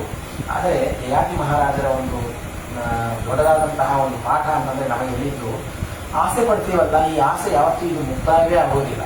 ಇದು ಆಸೆ ಎಂಬುದು ಹೇಗೆ ಅಂತಂದ್ರೆ, ಉರಿಯುವಂತಹ ಹೋಮದ ಜ್ವಾಲೆಯಲ್ಲಿ ನಾವು ತುಪ್ಪವನ್ನು ಹಾಕಿದ್ರೆ ಇನ್ನಷ್ಟು ಚೆನ್ನಾಗಿ ಉರಿಯಕ್ಕೆ ಹೊರತು ಆ ಅಗ್ನಿ ಶಾಂತವಾಗುವುದಿಲ್ಲ. ಹೇಗೋ ನಮ್ಮ ಆಸೆ ಎಂಬುದು ಅಗ್ನಿಯಂತೆ, ಅದರಲ್ಲಿ ನಾವು ತುಪ್ಪ ಎಂಬುವಂತಹ ವಿಷಯದ ಶಬ್ದ ಸ್ಪರ್ಶಾದಿಗಳನ್ನು ಕೊಟ್ಟು ಅದನ್ನು ಶಮನಪಡಿಸೋದಕ್ಕೆ ಪ್ರಯತ್ನ ಮಾಡ್ತಾ ಇದ್ದೇವೆ. ಇದು ಚೆನ್ನಾಗಿ ಅಭಿವೃದ್ಧಿಯಾಗತ್ತೆ, ಇನ್ನಿಷ್ಟು ಆಸೆ ಬರುತ್ತೆ ಹೊರತು ಸಾಕು ಅಂತ ಅನಿಸೋದಿಲ್ಲ. ನನಗೆ ಸಾಕು ಈ ವಿಷಯದ ಸುಖ, ಈ ಸಂಸಾರ ಸಾಕು, ನನ್ನ ಯೌವನ ನಿನ್ನ ಯೌವನ ನಿನಗಿರಲಿಪ್ಪ, ನನ್ನ ಮುಖದ ನಗೆ ಬರಲಿ ಅಂತ ಹೇಳಿ ಪೂರ್ವಿಗೆ ಮತ್ತೆ ಯಾವ ಯೌವನವನ್ನು ಕೊಟ್ಟು ಇವರು ಮಾರ್ಪಣೆಯನ್ನು ಮಾಡಿಕೊಂಡಿದ್ದಾರೆ. ಕೊನೆಗೆ ಆ ಪೂರ್ವವನ್ನ ಚಕ್ರವರ್ತಿ ಎಂಬುದಾಗಿ, ಅವನು ಕೊನೆಯ ಮಗ ಆದರೂ ಅವನೇ ಚಕ್ರವರ್ತಿಯಾದ. ಇವರು 4 ಜನರಿಗೂ ಒಂದೊಂದು ದಿಕ್ಕನ್ನು ಕೊಟ್ಟಿದ್ದಾರೆ. ಯದು ಮಹಾರಾಜನಿಗೆ ಶಾಪವನ್ನು ಕೊಟ್ಟಿದ್ದಾರೆ. ನೀನಾಗಲಿ ನಿನ್ನ ಸಂತತಿ ಆಗಲಿ ಯಾರೂ ಕೂಡ ಯಾವ ಸಿಂಹಾಸನವನ್ನು ಏರೋದು ಬೇಡ, ನೀವು ಯಾರೂ ಕೂಡ ರಾಜರಾಗಬಾರದು ಅಂತ ಯಯಾತಿಯ ಶಾಪ. ಯಯಾತಿಯ ಶಾಪವನ್ನು ಶ್ರೀಕೃಷ್ಣ ಪರಮಾತ್ಮನೂ ಕೂಡ ಅದಕ್ಕೆ ಗೌರವವನ್ನು ಕೊಟ್ಟಿದ್ದಾನೆ. ಯಾವತ್ತೂ ಕೂಡ ಕೃಷ್ಣ ಯಾವ ಸಿಂಹಾಸನದ ಮೇಲೆ ಕೂತಿದ್ದೇ ಇಲ್ಲ.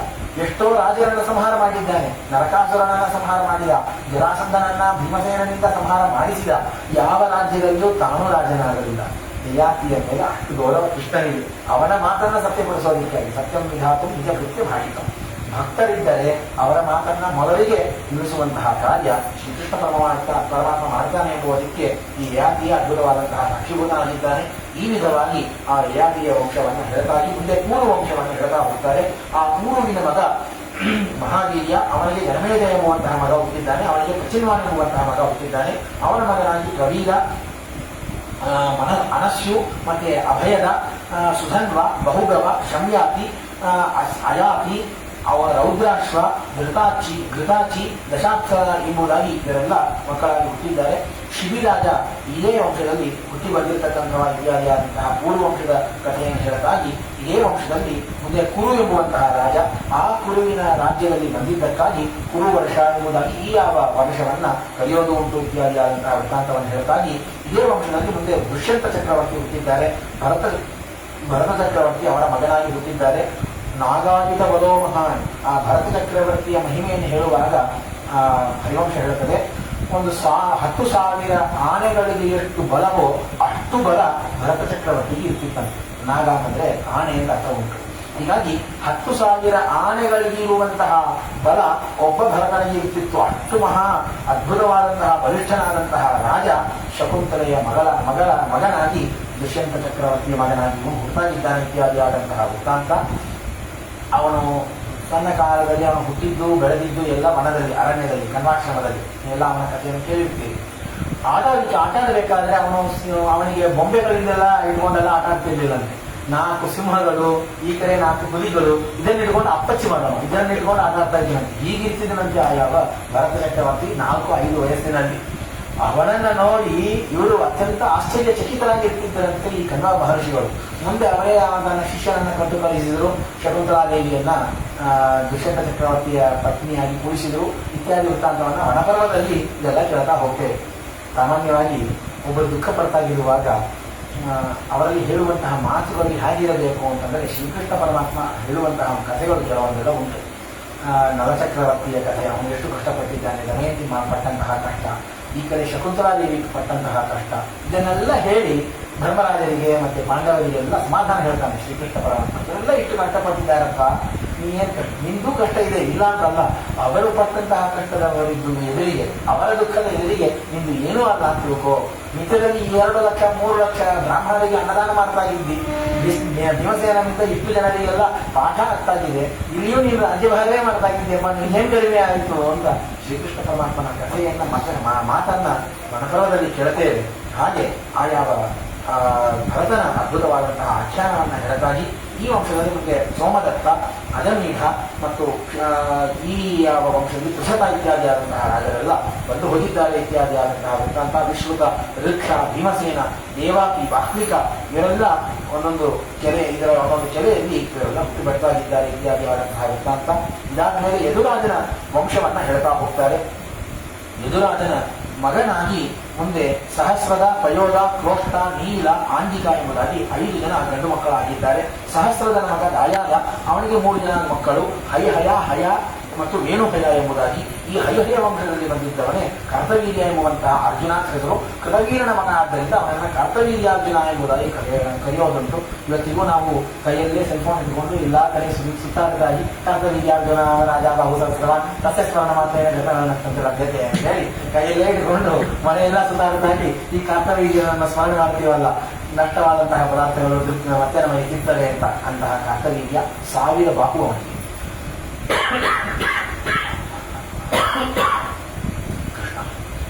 ಅವನಿಗೆ 1000 ಕೈಗಳಿದ್ವಂತೆ. ಒಮ್ಮೆ ರಾವಣ ಸ್ನಾನಕ್ಕೆ ಹೋಗಿದ್ದಾನೆ, ನದಿಯಲ್ಲಿ ಸ್ನಾನ ಮಾಡಬೇಕು ಅಂತ. ನೀರೇ ಬಂದಿಲ್ಲ, ನೀರೋಡೆಯಾಗಿ ಬರ್ತಾಗಿದೆ. ಎಲ್ಲಿ ನೀರೇ ಇಲ್ಲಲ್ಲ ಅಂತ ಹುಡ್ಕೊಂಡು ಹೋದರೆ ಈ ಮೇಲೆ ಕರ್ತವೀರ್ಯ ದಿನ ಸ್ನಾನ ಮಾಡ್ತಾ ಇದ್ದಾನೆ. ತನ್ನ 1000 ಕೈಗಳಿಂದ ಬಾಚಿಕೊಂಡು ಸ್ನಾನ ಮಾಡುತ್ತಿದ್ದನಂತೆ. ಅವನ ಒಟ್ಟಿಗೆ ಯುದ್ಧಕ್ಕೆ ಹೋಗಿದ್ದಾನೆ ರಾವಣ. ಏನು ಮಾಡ್ಲಿಕ್ಕಾಗಲಿಲ್ಲ. ಒಂದು ಕೋತಿಯನ್ನು ಹಿಡ್ಕೊಂಡು ಒಂದು ಕೈ ಕೆಳಗೆ ಇಟ್ಕೊಳ್ಳುವ ಹಾಗೆ ಕರ್ತವೀರ್ಯ ತನ್ನ ಕೈ ಕೆಳಗೆ ಆ ರಾವಣನ ಹಿಡ್ಕೊಂಡು ಬದುಕ್ತೀನೋ ಇಲ್ಲೋ ಅಂತ ಅನಿಸ್ಬಿಡ್ತಂತೆ ಆ ರಾವಣನಿಗೆ. ಅಂತಹ ಅದ್ಭುತವಾದಂತಹ ಪರಾಕ್ರಮಶೀಲ ಈ ಕರ್ತವೀರ್ಯಾರ್ಜುನ. ಇವನಿಗೆ ಈ ಪರಾಕ್ರಮ ಸಿಕ್ಕಿದ್ದು ಎಲ್ಲಿಂದ ಅಂತಂದ್ರೆ, ದತ್ತಾತ್ರೇಯನ ವಿಶೇಷವಾದಂತಹ ಉಪಾಸನೆ ಮಾಡಿದ್ದಾನೆ. ದತ್ತನ ಉಪಾಸನೆಯಿಂದ ಇವನಿಗೆ 1000 ಕೈಗಳು ಬಂದವು ಭಗವಂತನ ಉಪಾಸನೆಯಿಂದ. ಮುಂದೆ ಆ 1000 ಕೈ ಕೊಟ್ಟಂತಹ ಭಗವಂತ ಆ ಎಲ್ಲ ಕೈಗಳನ್ನು ಕತ್ತರಿಸಿದ್ದವನು ಅವನೇ ಭಗವಂತ. ಪರಶುರಾಮ ರೂಪದಿಂದ ಈ ಯಾವ ಕರ್ತವೀರ್ಯನನ್ನ, ಅವನ ಎಲ್ಲ ಕುಲವನ್ನು ಕೂಡ ಸಂಹಾರ ಮಾಡಿದ್ದಾನೆ ಇತ್ಯಾದಿಯಾದಂತಹ ದೊಡ್ಡ ಕ್ಷತ್ರಿಯರನ್ನ ಸಂಹಾರ ಮಾಡಿದ್ದಾನೆ ಇತ್ಯಾದಿಯಾದಂತಹ ವೃತ್ತಾಂತವನ್ನು ಈ ಕರ್ತವೀರ್ಯನ ಕಥೆಯಲ್ಲಿ ನಾವು ಕೇಳುತ್ತೇವೆ. ಮುಂದೆ ವೃಷ್ಣಿಯ ವಂಶವನ್ನ ಹೇಳ್ತಾ ಹೋಗ್ತಾರೆ. ಅಂತಂದ್ರೆ ಯದುರಾಜನ ವಂಶದಲ್ಲಿ ಮುಂದೆ ವೃಷ್ಣಿ ಎಂಬುವಂತಹ ರಾಜ. ಈ ಯಾವ ವೃಷ್ಣಿಯ ವಂಶದಲ್ಲಿ ಶೊಭಲ್ಕ ಎಂಬುವಂತಹ ರಾಜ ಹುಟ್ಟಿದ್ದಾನೆ. ಆ ಯಾವ ಶೊಭಲ್ಕನ ಮಗನಾಗಿ ಮುಚುಕುಂದ ಎಂಬುವಂತಹ ಚಕ್ರವರ್ತಿ ಹುಟ್ಟಿದ್ದು, ಆ ಯಾವ ಮುಚುಕುಂದನ ಮಗನಾಗಿ ಅಕ್ರೂರ ಇವನು ಹುಟ್ಟಿದ್ದಾನೆ ಇತ್ಯಾದಿಯಾಗಿ ಆ ಯಾವ ಇವನ ಕಥೆಯನ್ನು ಹೇಳ್ತಾ ಹೋಗ್ತಾರೆ. ಇದೇ ವಂಶದಲ್ಲಿ ಮತ್ತೊಂದು ಭಾಗದಲ್ಲಿ ಈ ಕಡೆ ಶೂರನ ಮಗನಾಗಿ ವಸುದೇವ ಹುಟ್ಟಿದ್ದಾನೆ ಇತ್ಯಾದಿಯಾದಂತಹ ಅವನ ಕಥೆಯನ್ನ ಹೇಳ್ತಾ ಹೋಗ್ತಾರೆ. ಆ ವಸುದೇವನಿಗೆ ಅನೇಕ ಹೆಂಡತಿಯರು, 14 ಜನ ಹೆಂಡತಿಯರು. ಪೌರವಿ, ರೋಹಿಣಿ, ಇಂದಿರ, ವೈಶಾಖಿ, ಭದ್ರಾ, ಸುನಾಮಿ, ಸಹದೇವ, ಶಾಂತಿದೇವ, ಶ್ರೀದೇವ, ದೇವರಕ್ಷಿತ, ಮೃಗದೇವಿ, ಉಪದೇವಿ, ದೇವಕಿ ಮತ್ತು ಇವರೆಲ್ಲರಿಗೆ ಮೇಲೆ ರೋಹಿಣಿ ಎಂಬತಕ್ಕಂಥವರು. ಹೀಗೆ 14 ಜನ ರೋಹಿಣಿ ಹಿರಿಯ ಹೆಂಡತಿ, ಜ್ಯೇಷ್ಠ ಹೆಂಡತಿ. ಅವರಲ್ಲಿ ಅತ್ಯಂತ ಅಭಿಮಾನ. ಕೊನೆಯದಾದಂಥವಳು ದೇವಕಿ.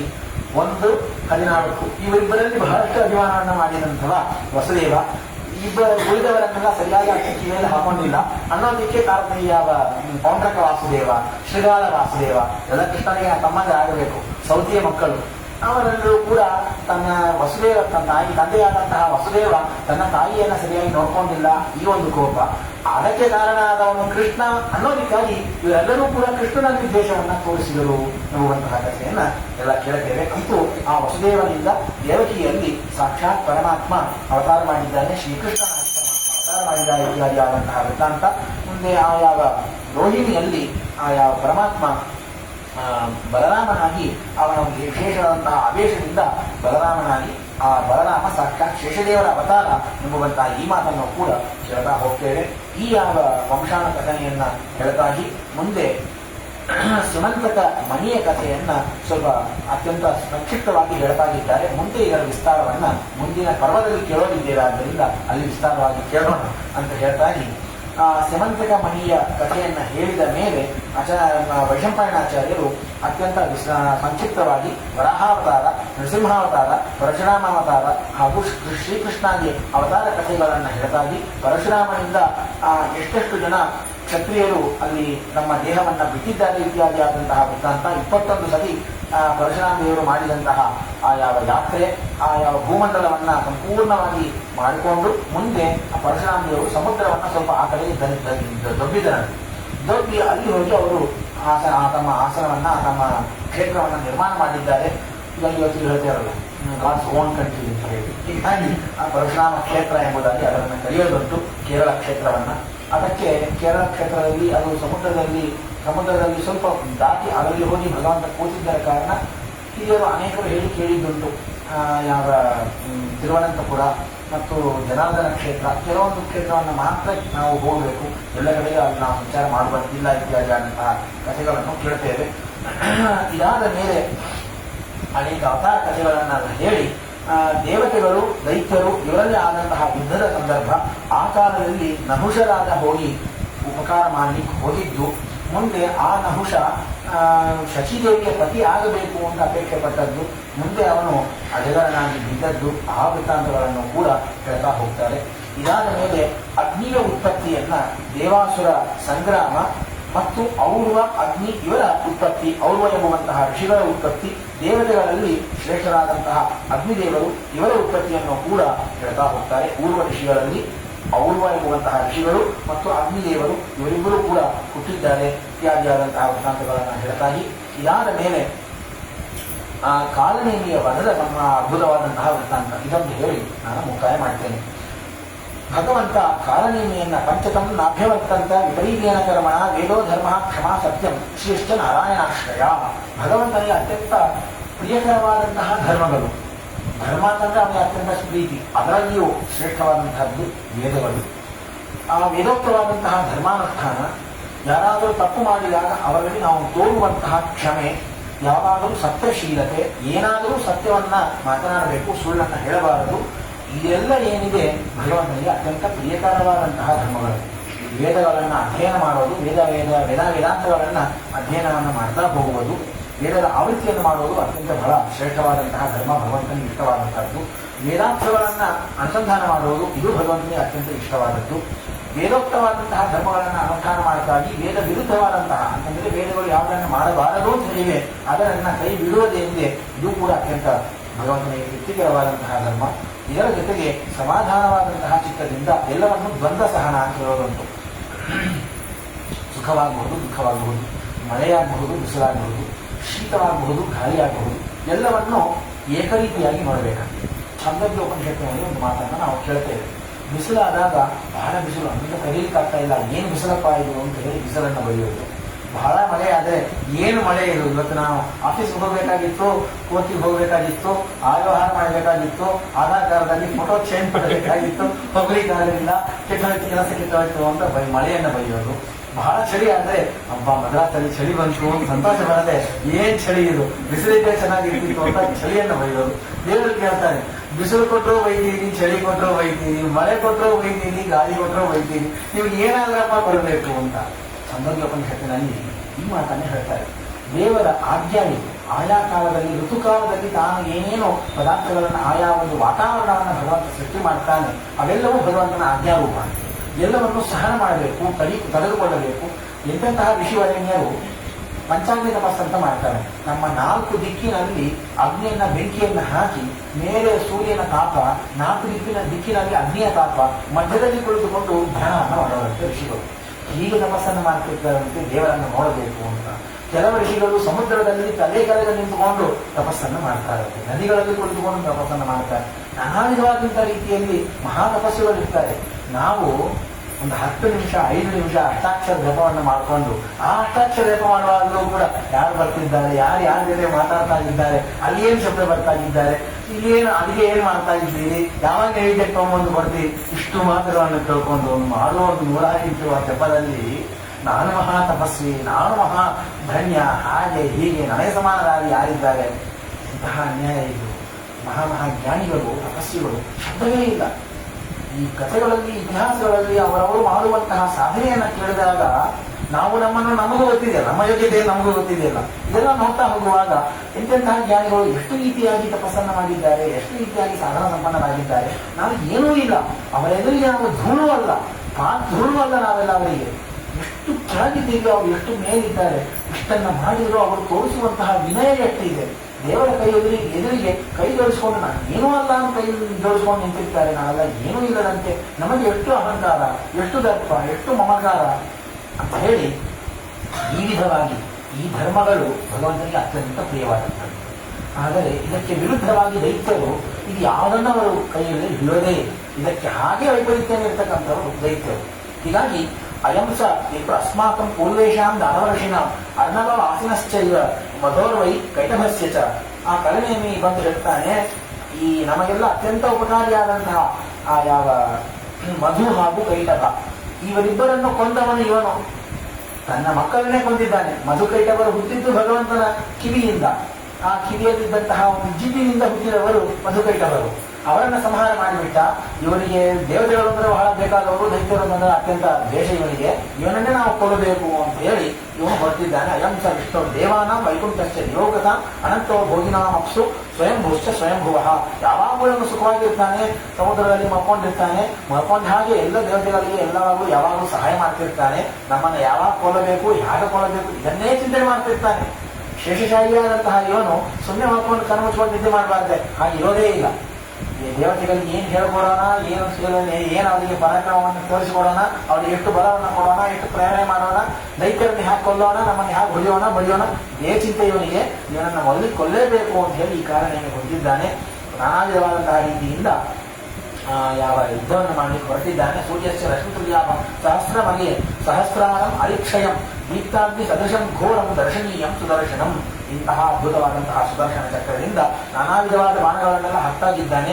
ಆ ಯಾವ ಸೂರ್ಯ ಏಕಕಾಲದಲ್ಲಿ ಉದಯವಾದ ಎಷ್ಟು ಅದ್ಭುತವಾದಂತಹ ಕಿರಣಗಳ ಆ ಯಾವ ಪ್ರಕಾಶ ಇರಬೇಕೋ ಅಂತಹ 1000 ಅರಗಳು ಅರಾಹಾಯುವರಕನಾಭ ಅಂತ ಹೇಳ್ತಾರೆ. ಚಕ್ರದ ಮಧ್ಯಭಾಗದಲ್ಲಿ ಒಂದು ಕೊಳಂಬ ಎಂದಂಗೆ ಸಣ್ಣದಾದಂತಹ ಒಂದು ಪ್ರದೇಶ ಇರುತ್ತೆ. ದೊಡ್ಡದಾದಂತಹ ಚಕ್ರ ಒಂದೊಂದಕ್ಕೂ ಆ ಮೇಲಿನ ಆ ಯಾವ ಸರ್ಕಲ್ ಏನಿರುತ್ತೆ ಅದರ ಜೊತೆಗೆ ಒಂದೊಂದು ಕಟ್ಟಿಗೆಯನ್ನ ಸೇರಿಸಿರ್ತಾರೆ, ಕೋಣಿಸಿರ್ತಾರೆ. ಆ ಸುದರ್ಶನ ಚಕ್ರದಲ್ಲಿ 1000 ಅಂತಹ ಅರಗಳು ಇರ್ತವಂತೆ, ಅರಾಹ ಅಂತ ಹೇಳಿ. ಅದರಿಂದ ಕೂಡಿದಂತಹ ಅದ್ಭುತವಾದಂತಹ ಘೋರವಾದಂತಹ ಆ ಸುದರ್ಶನ ಚಕ್ರ, ಅದರ ತಾಪವನ್ನು ಯಾರೂ ಕೂಡ ತಡೆಯಲಿಕ್ಕಾಗೋದಿಲ್ಲ.